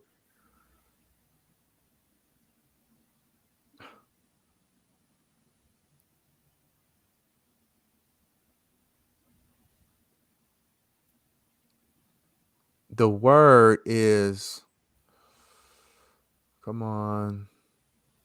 So just remember, I'm in Genesis. We're on trying to learn how to live like we're supposed to in order to Mhm. get the fulfillment and the promise. Okay, the word repent. Mhm. Mhm. The word repent is basically a Jewish word meaning to return.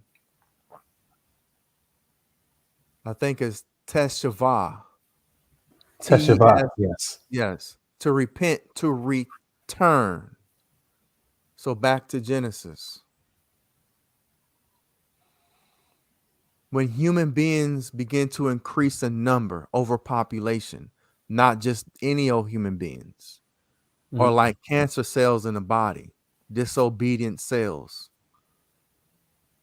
it repented God. God regretted that he made human beings on the earth, and his heart was deeply troubled.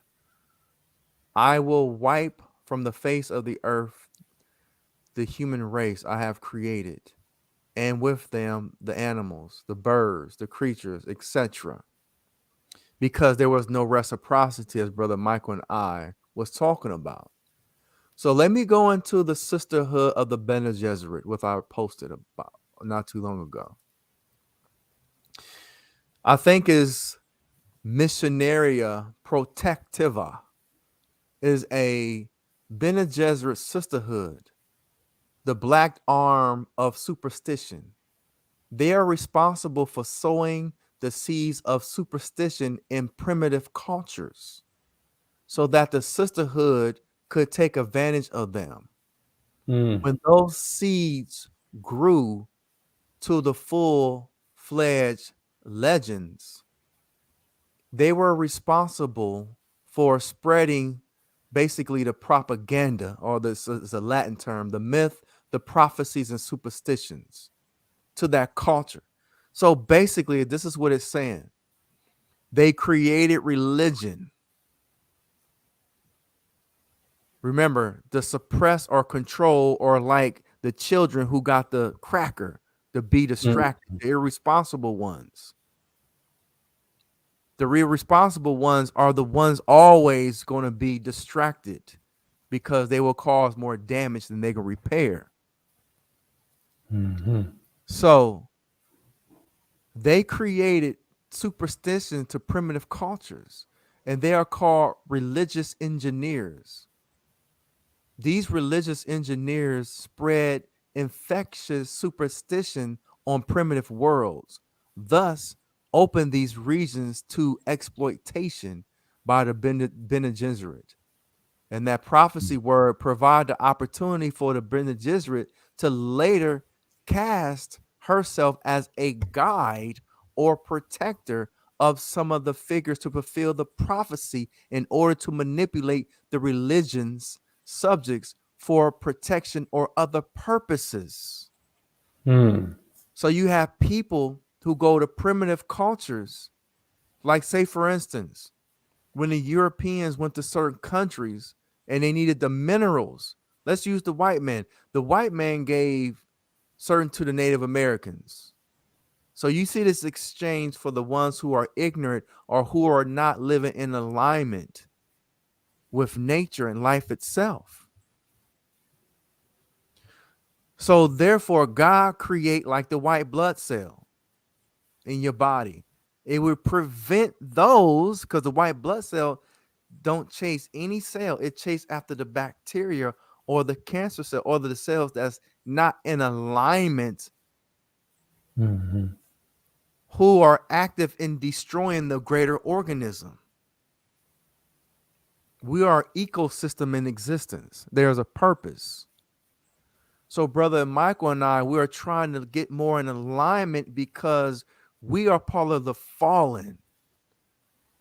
We are part of the fallen ones, meaning ones who lost the knowledge, who lost the knowledge to live to at least 600 to 700 years. There's a process.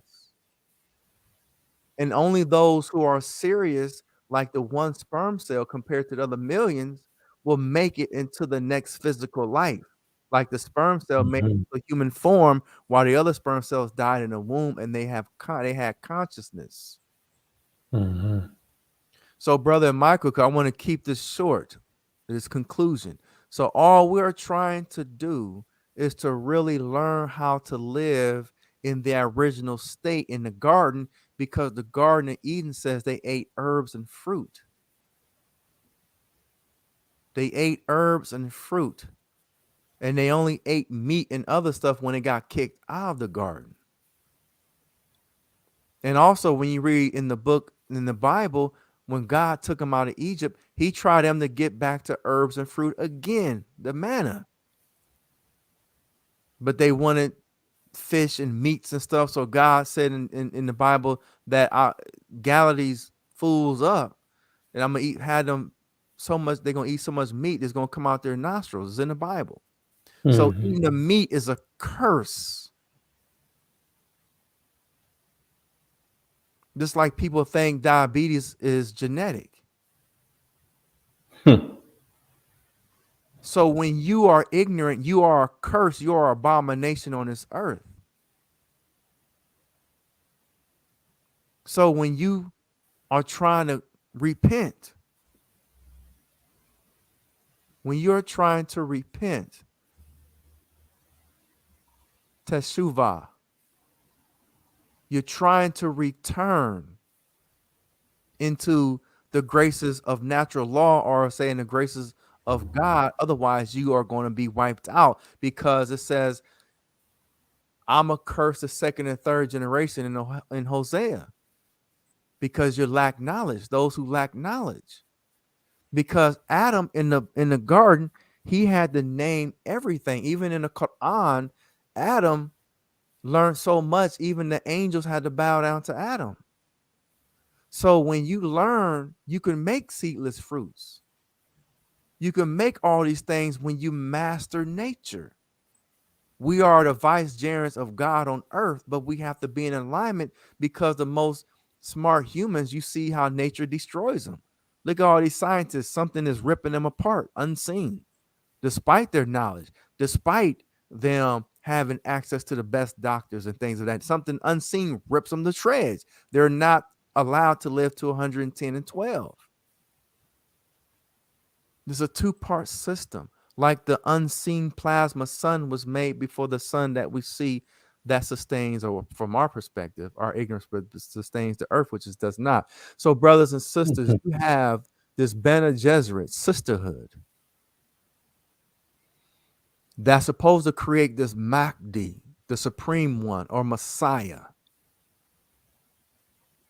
So basically, brothers and sisters, from my perspective, this, because we just scratching the surface, that we are trying to learn how to be obedient to natural law, because for some reason we lost that obedience. And that's why they said it's the Van Allen belt, that there are agents that won't allow us to travel only so far in outer space, because we're too destructive, we're too disobedient.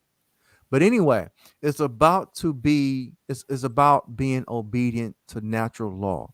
And we are trying not to be like the children who have to search for the cracker.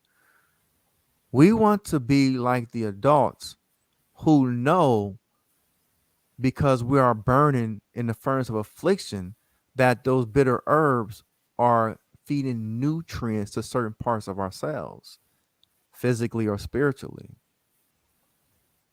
Just as if we're lifting weights, we are breaking down the muscles in order to build bigger muscles, in order to have more strength.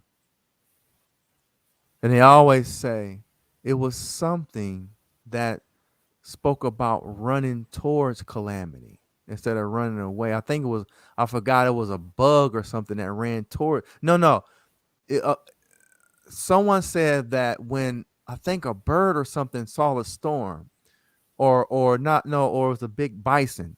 When they saw a storm or something in the sky, they ran toward, yeah, it was bison. They said bison don't like being wet. So when the clouds form, a storm form, they run towards the storm because it would rain on them less, instead of running away, because the clouds will follow them and it'd be wet more.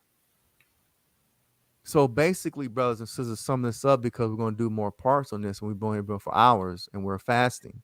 Yes. We're trying to be obedient to something that is sustaining us, even though it hates us. Nature hates us.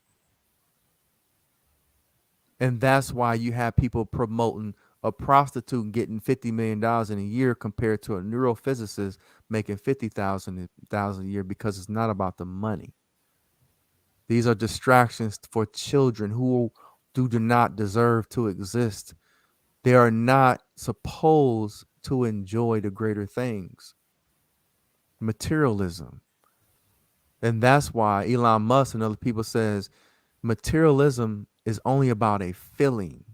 When you buy certain things like new cars and new houses, you are not buying the car or the house, you are buying the feeling it gives you when you obtain it, which goes away as well.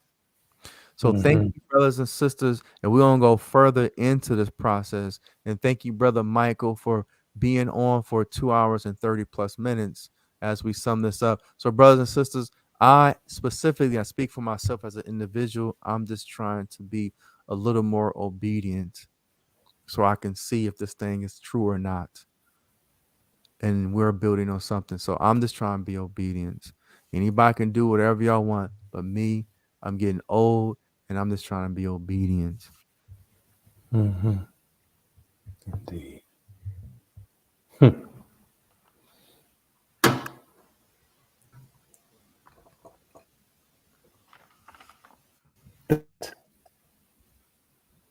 We are this light. For the candle cannot complain against the darkness and the harshness. Instead, it emits itself, then admits to itself that it is everything that it needed. Needed. It is the light, and we are that light. We will not blow this candle out away from us. We will allow it to come back into us, that light. And as we shall improve, we will bring this in, and we will show beyond the shadow of a doubt that we are not harmed. Many blessings to all. And may I say this to you, brother, we were definitely feeding some food for thought from each other to sustain this fast. Let me tell you, there is so much more to dig into. We will continue this next week.